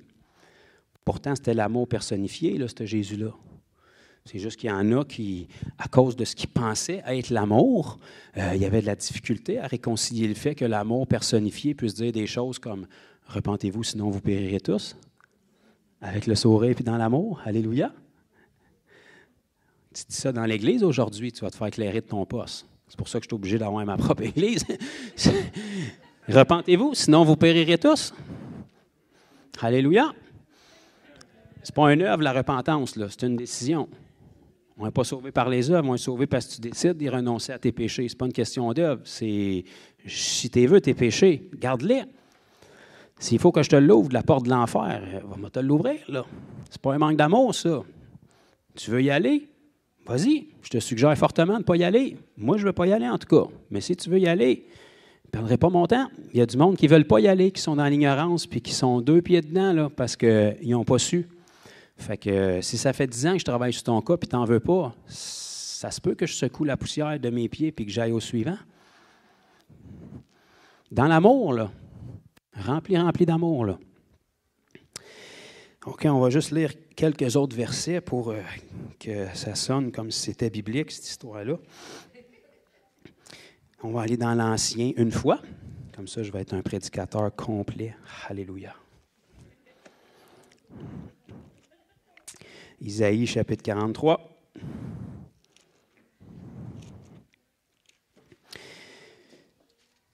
Débutant au verset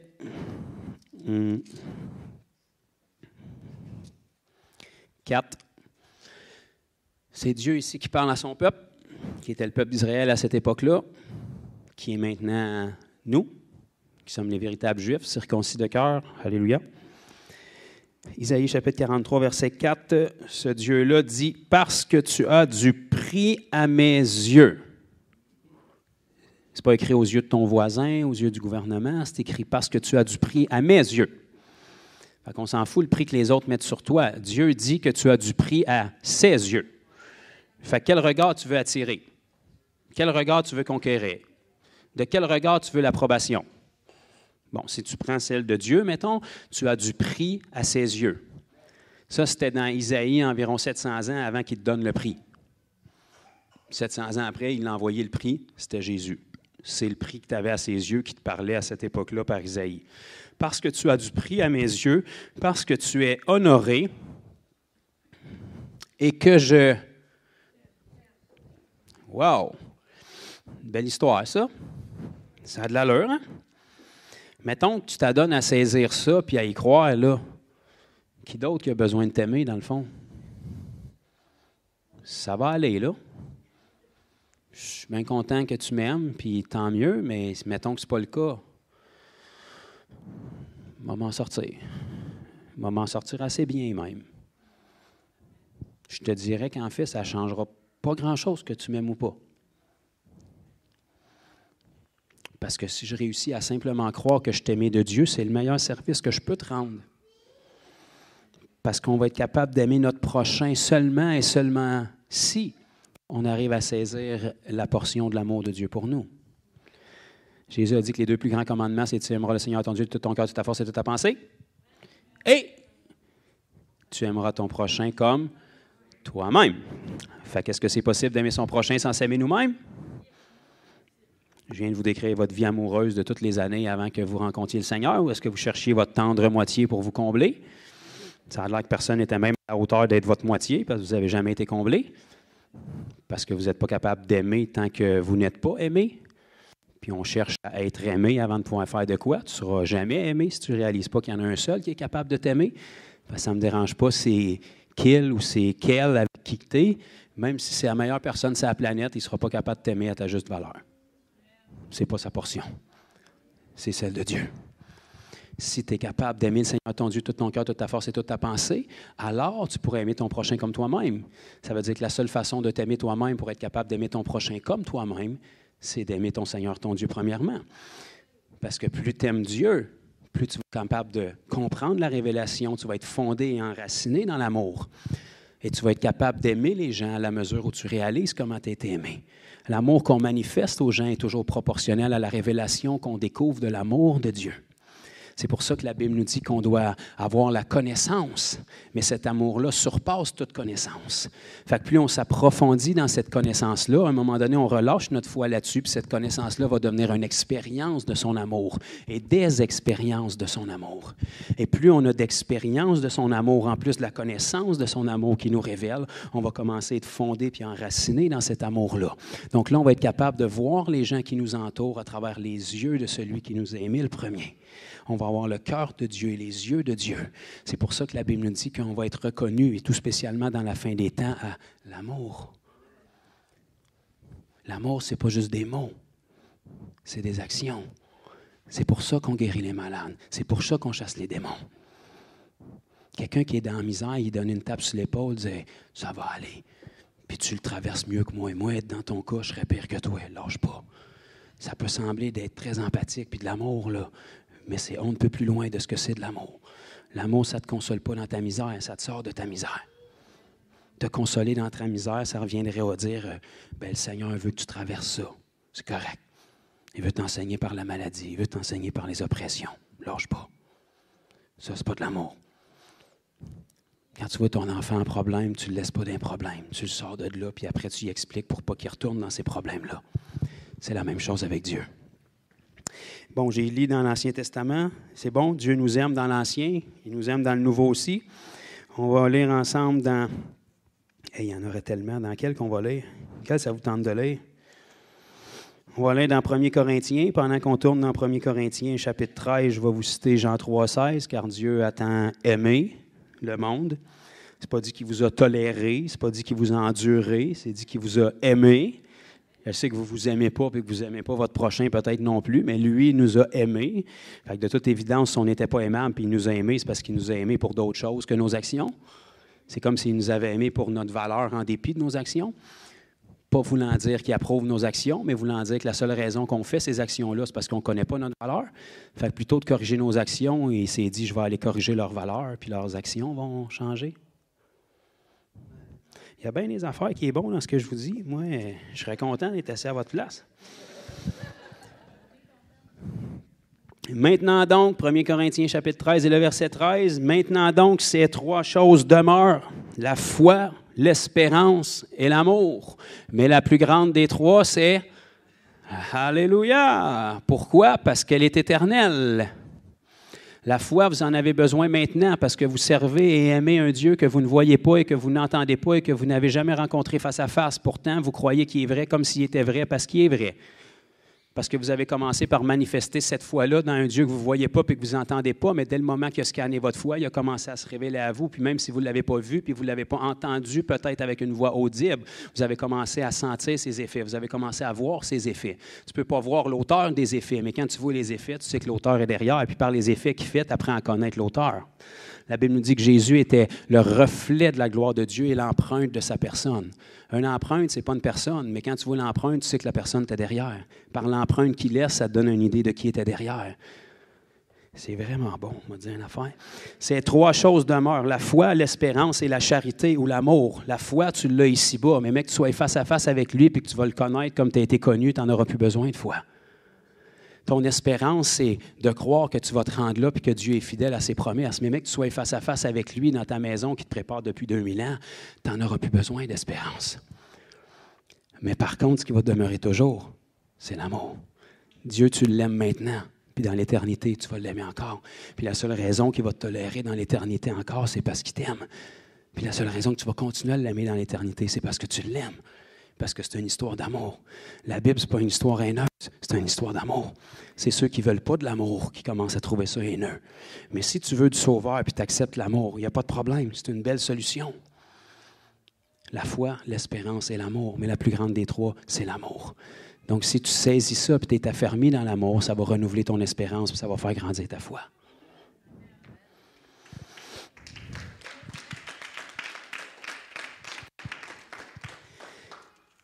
Galates.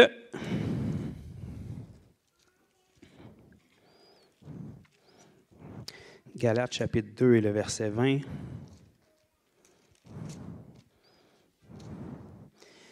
Le début du verset est très connu, là, mais on va le lire au complet. « J'ai été crucifié avec Christ, et si je vis, ce n'est plus moi qui vis. » C'est bon, tout le monde a eu le mémo? Fait que le « je »,« moi »,« me », c'est fini? Tu, toi, tu décides, tu m'as racheté, je t'appartiens, c'est plus mes plans, c'est plus mes projets, c'est plus mon opinion. Si le Seigneur voulait ton opinion, il te la donnerait, tu n'as pas besoin de l'y donner. J'ai été crucifié avec Christ, et si je vis, ce n'est plus moi qui vis, c'est Christ qui vit en moi. Et si je vis maintenant dans la chair, je vis dans la foi au Fils de Dieu, qui m'a, comment ça dit?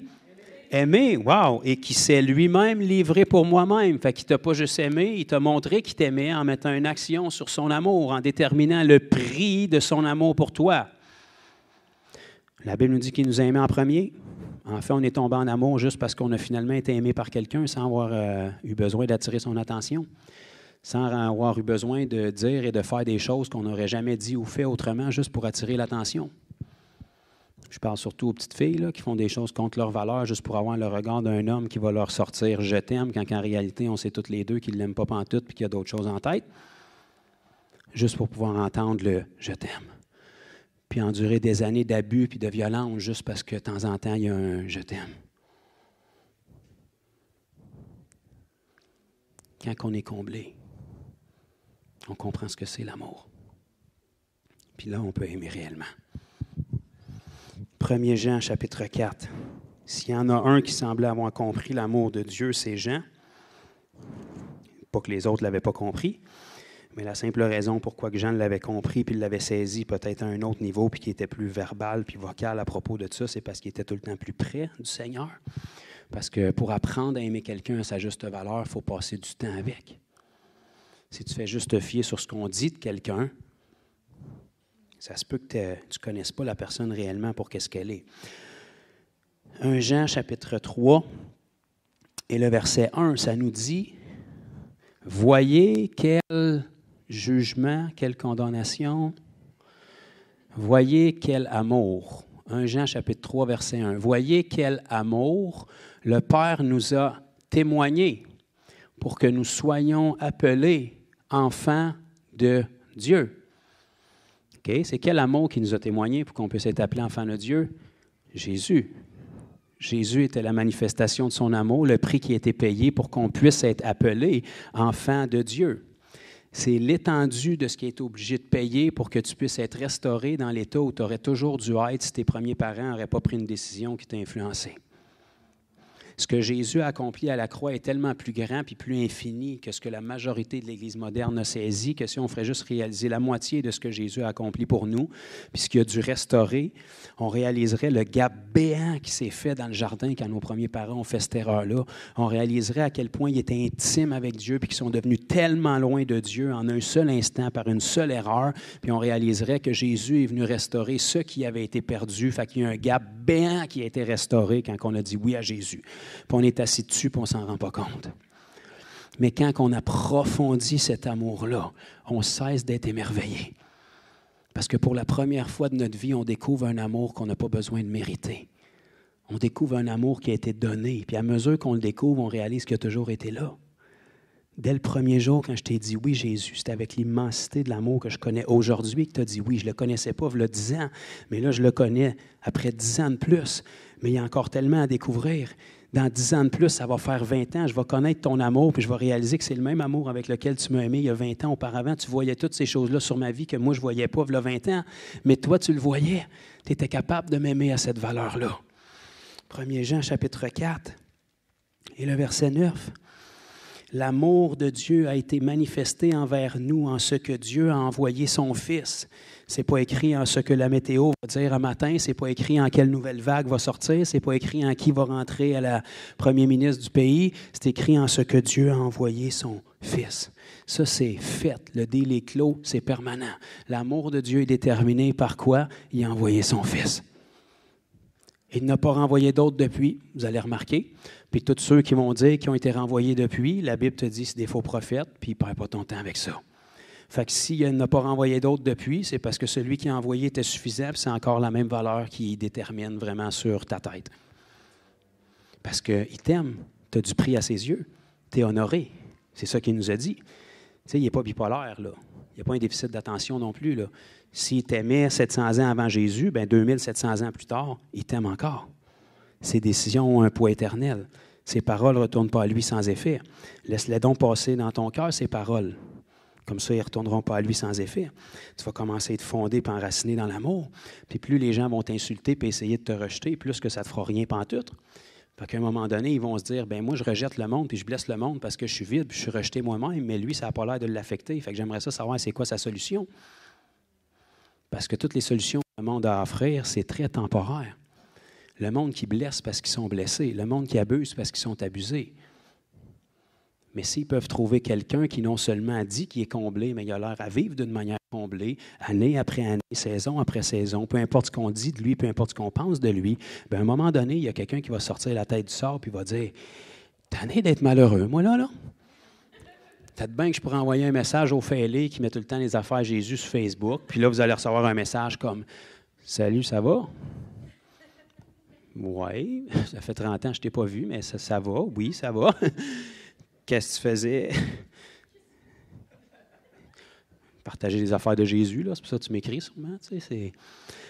Ouais, écoute, je me demandais si peut-être que des fois que tu pourrais, genre, tu sais, style, avoir peut-être une comme de pensée un peu positive pour moi, peut-être parce que, tu sais, j'ai comme cette affaire-là dans ma vie qui ne marche pas, tu sais.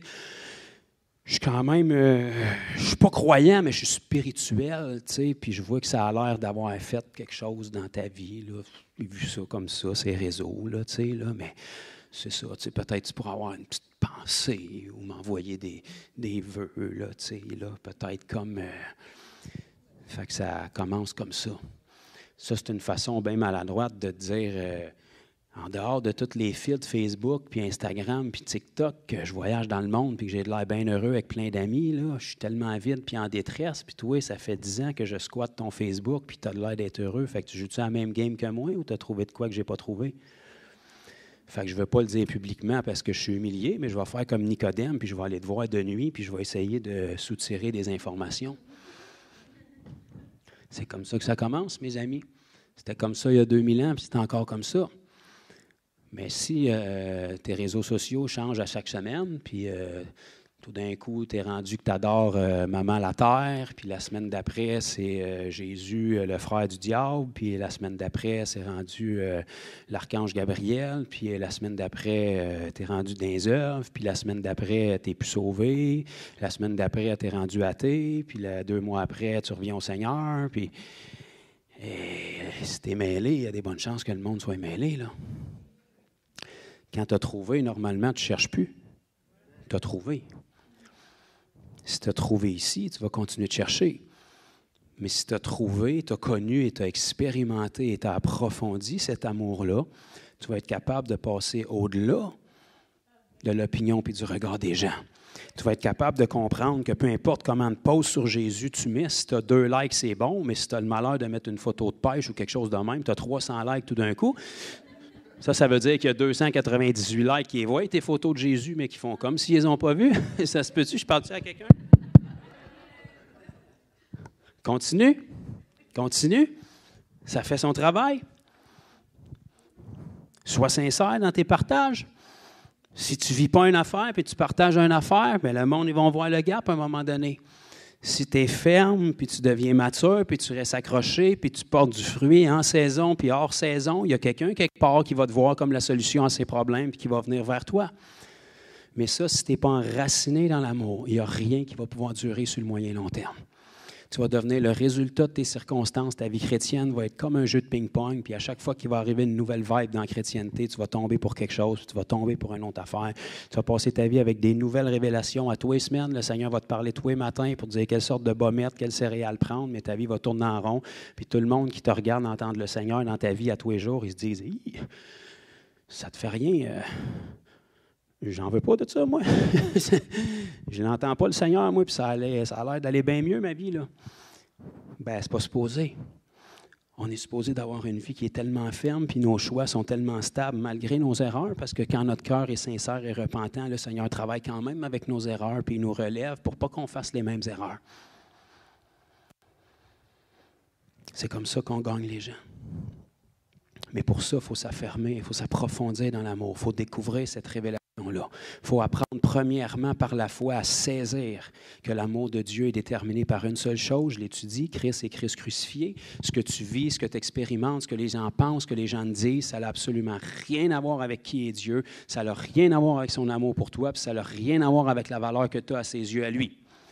Ça a à voir avec la valeur que tu laisses les gens déterminer que tu as à ses yeux à lui. Mais lui, il n'y a absolument rien qui a changé dans sa valeur, qui t'offre.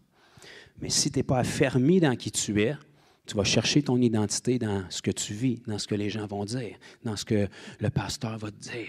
Le pasteur ne m'a pas donné tel poste. On va aller dans une église qui va avoir plus d'amour. Il n'y a pas d'amour dans cette église-là. Bien, il aurait dû, tu étais là.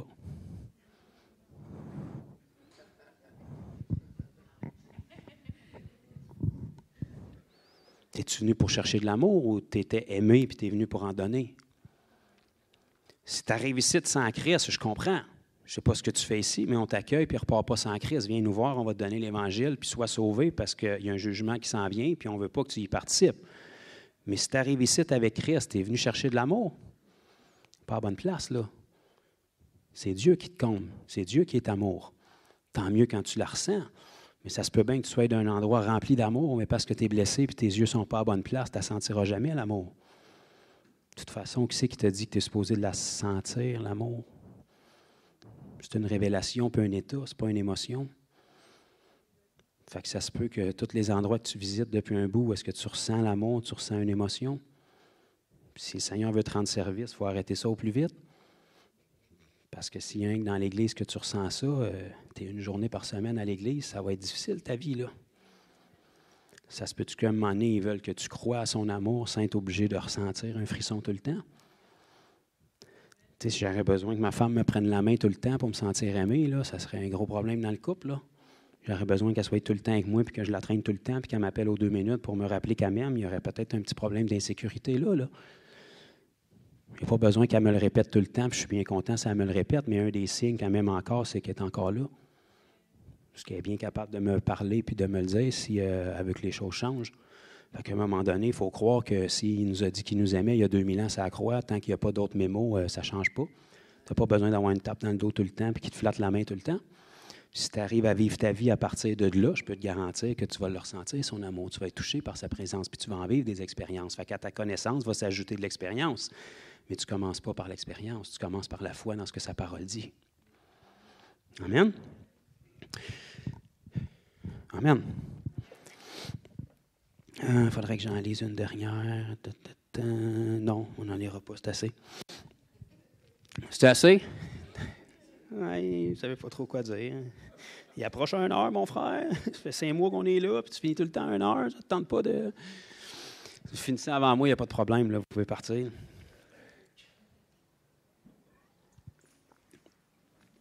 Je veux juste vous donner une petite tranche de vie.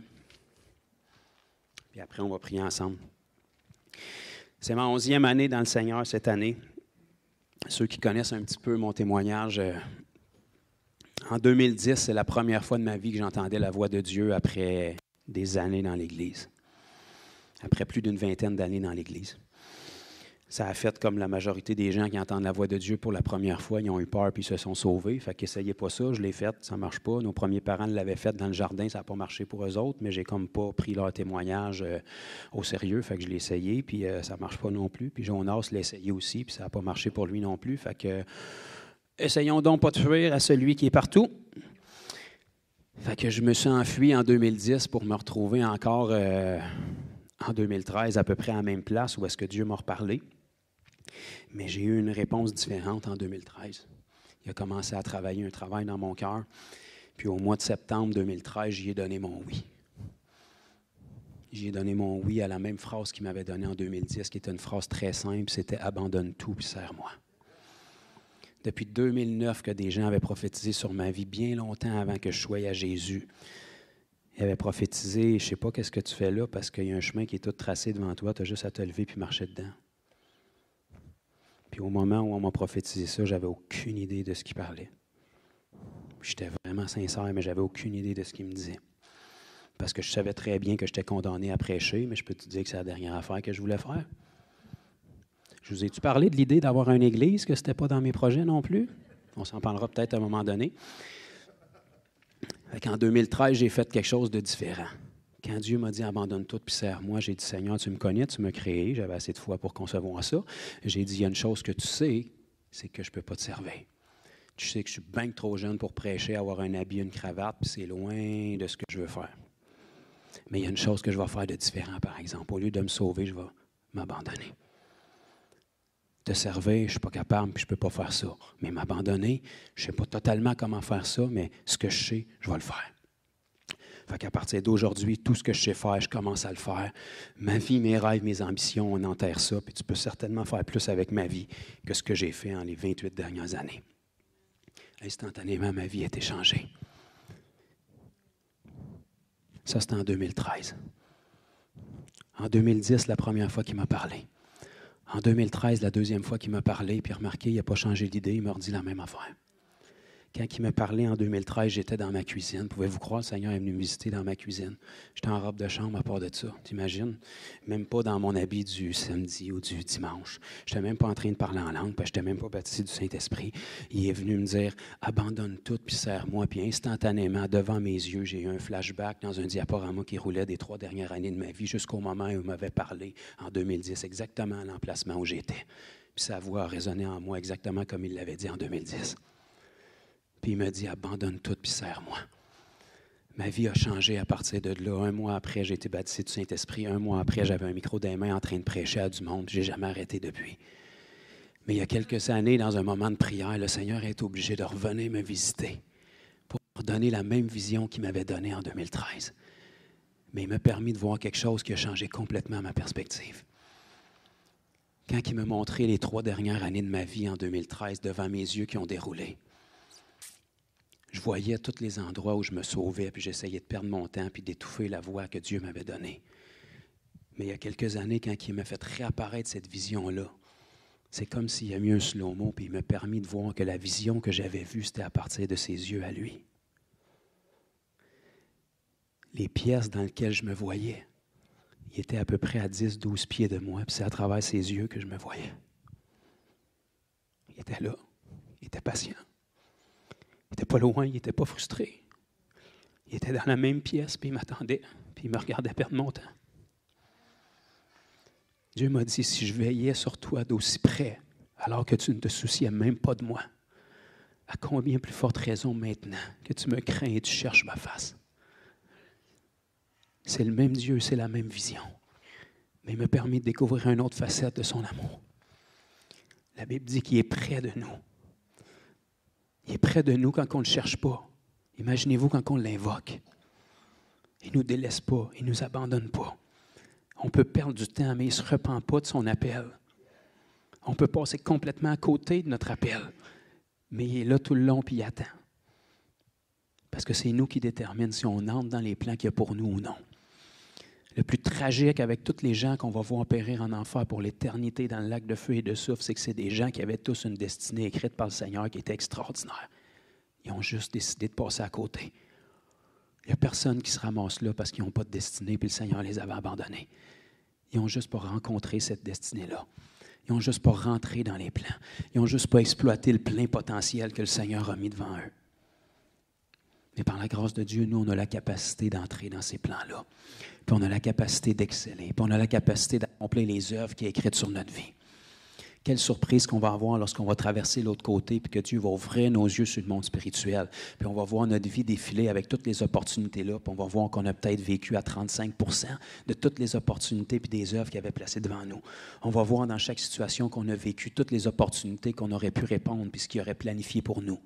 Puis on a peut-être marché à 5 ou à 10% de ce qu'on aurait pu faire. Mais au moins, on a la capacité de réaliser qu'il y a des œuvres pour nous. Puis si on réalise qu'on a un Dieu d'amour qui est pour nous, il n'est pas contre nous, il est pour nous. Il veut qu'on réussisse, il est avec nous. S'il est là, si près de nous, s'il était là, si près de moi, quand je ne le cherchais pas du tout, quand je cherchais à m'étourdir, à perdre mon temps, à faire un paquet de futilités, à avoir tout le temps les polices sur mon cas, puis à faire plein de bêtises, s'il était là, si près de moi, à combien plus forte raison maintenant que je cherche sa face et que j'ai une alliance avec lui, puis c'est la même chose pour vous.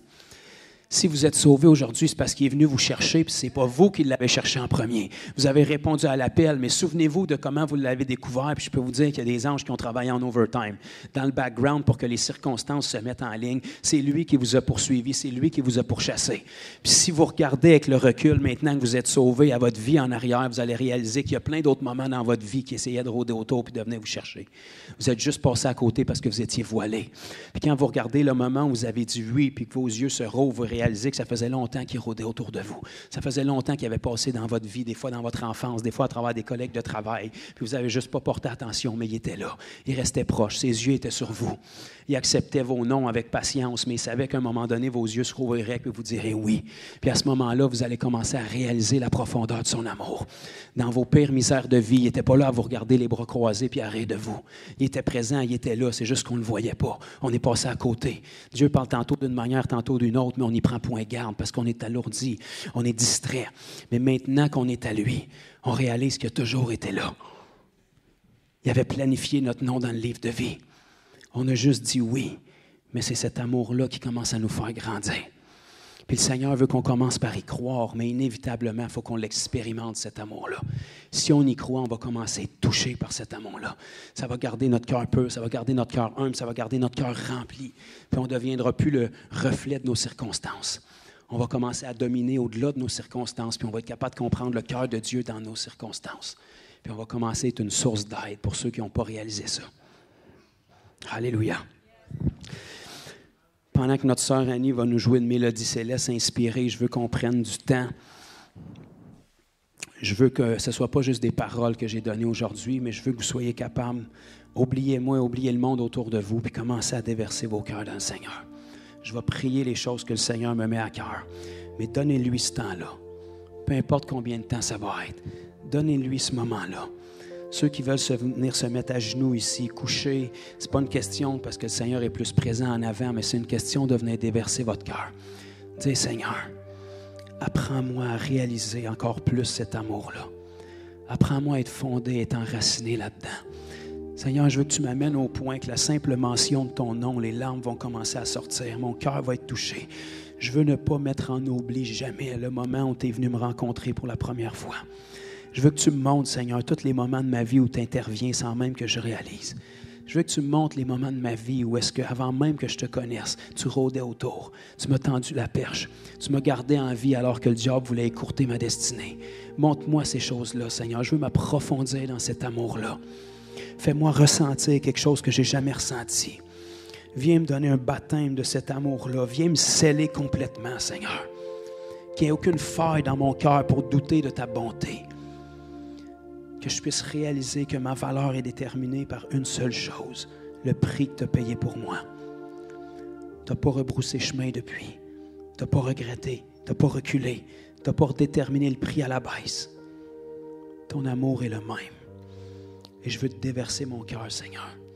Je veux t'aimer en retour. Juste m'asseoir à tes pieds. Juste te laisser travailler sur moi. Juste te laisser me renouveler de gloire en gloire. Que tous les mensonges qui ont construit des forteresses dans mes pensées, que tout esprit de compétition, que tout ce qui veut m'amener à essayer d'acheter ton amour, ça puisse tomber, ces choses-là.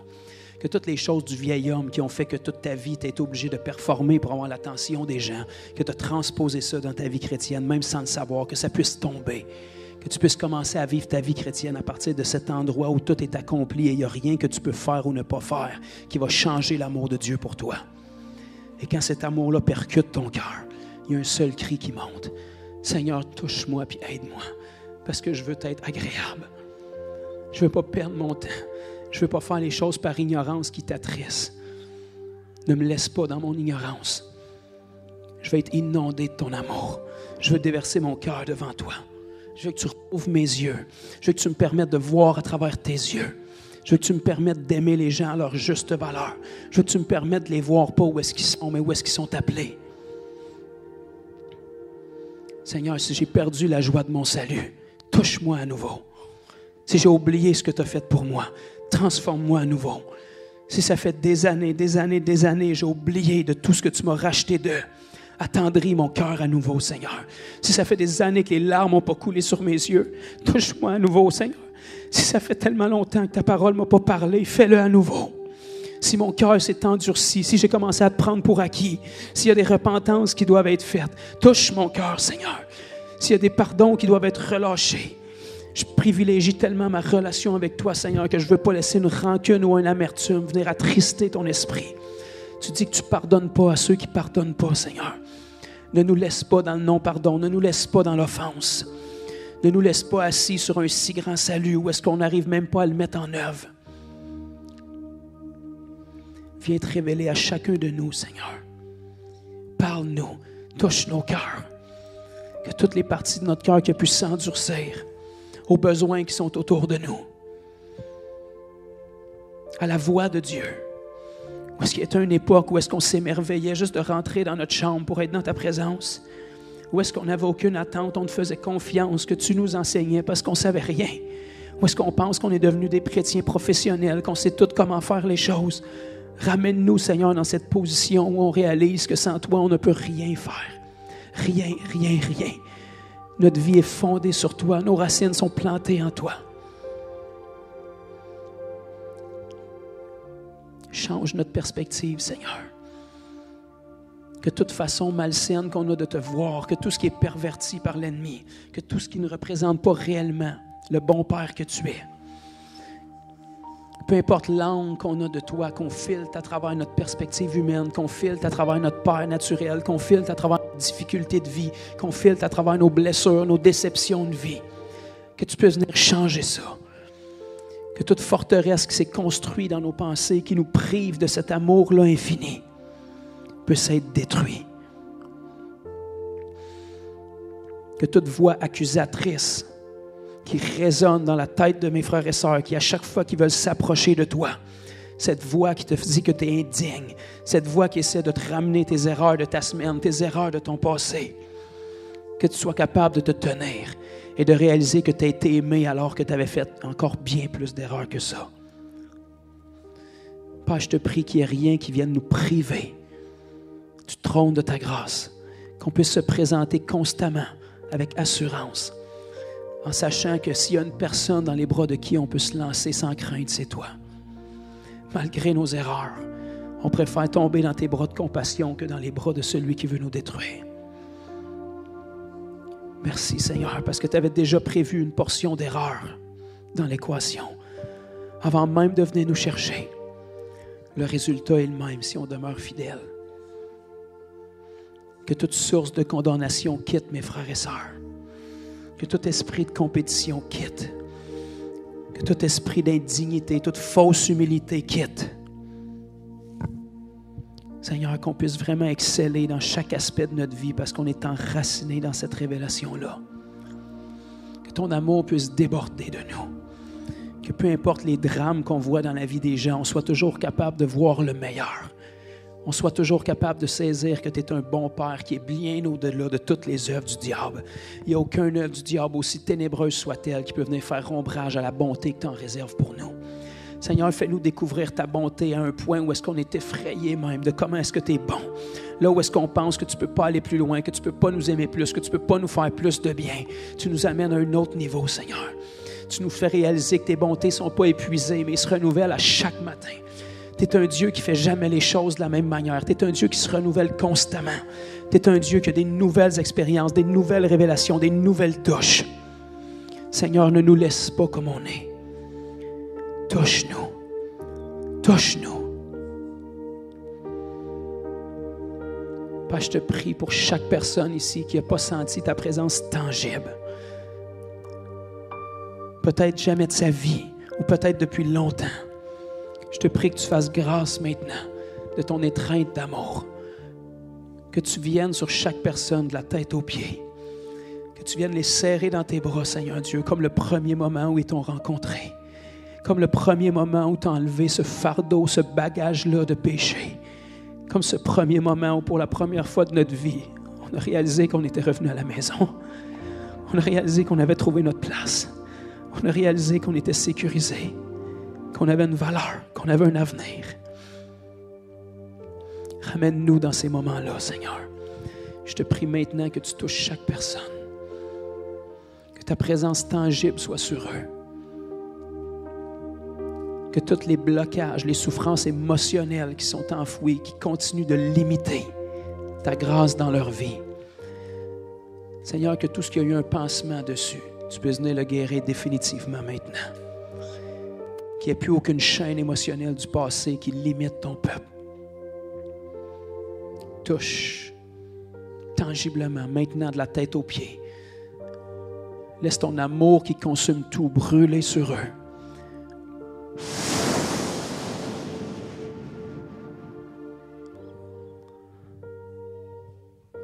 Merci, Dieu.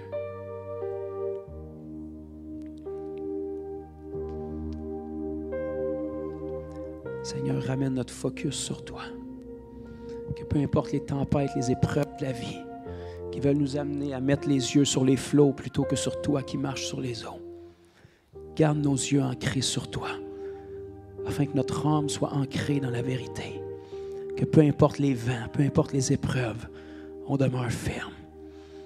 Si on peut seulement réaliser qu'au milieu de l'épreuve, on a un Dieu qui nous aime. La seule option, c'est la victoire. La seule option, c'est qu'il va prendre soin de nous. La seule option, c'est qu'il ne peut nous abandonner. Il ne peut mentir. Il l'a promis. La seule option, c'est que c'est la victoire qui nous attend. La seule option, c'est que c'est un témoignage supplémentaire qui est notre portion. Garde-nous cette perspective saine au milieu de chaque épreuve. Touche. Touche, Seigneur, maintenant. Plus. Que cette crainte de Dieu, ce désir de sainteté, soit établi à nouveau.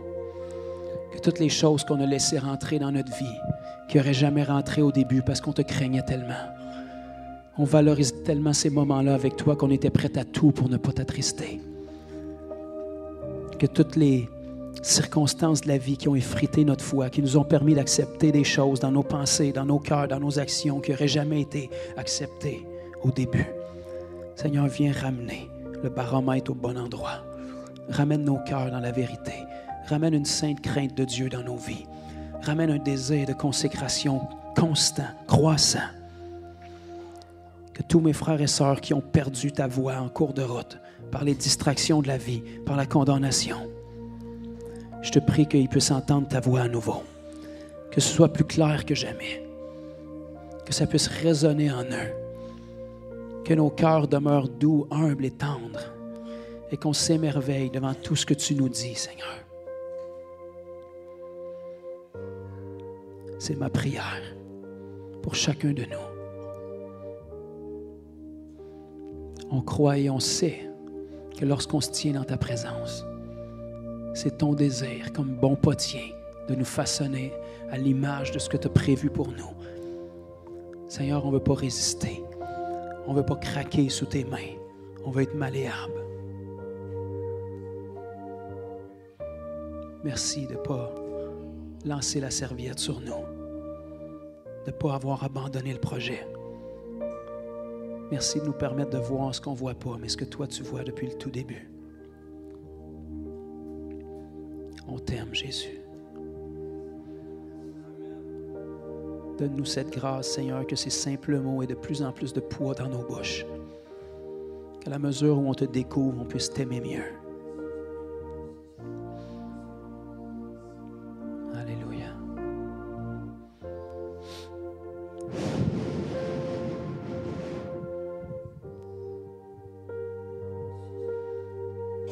On va juste prendre quelques minutes J'ai fini de parler. Restez dans la présence de Dieu. Parlez-lui si vous avez des choses à lui dire. Restez en silence si vous voulez entendre ce qu'il a à vous dire. C'est un moment que vous lui offrez.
Jésus. Prenons l'habitude de prendre ces moments de cœur à cœur là, seul à la maison, dans notre quotidien, même si c'est juste quelques minutes parfois. Si on lui déverse notre cœur, c'est le Dieu qui peut nous révéler ses secrets, qui peut nous révéler son plan, qui peut nous révéler constamment une nouvelle facette de son amour pour nous. Et c'est des petits moments comme ça qui nous donnent la force d'être capable de rester ancré solide quand on traverse l'épreuve. La Bible nous dit que ses brebis entendent sa voix et elles le suivent. Et lorsqu'on l'entend, on éprouve une grande joie. C'est ce qu'on veut. Amen. Que le Seigneur vous bénisse tous. Si vous voulez continuer à prendre du temps, vous êtes libre de le faire. Mais que ce ne soit pas seulement ici, mais que ce soit vraiment quelque chose que votre esprit soupire et désire dans vos moments seuls avec le Seigneur. Je vous le redis, c'est dans ces moments-là que les plus grandes transformations s'opèrent. Un travail en profondeur. Que le Seigneur vous bénisse et bonne semaine.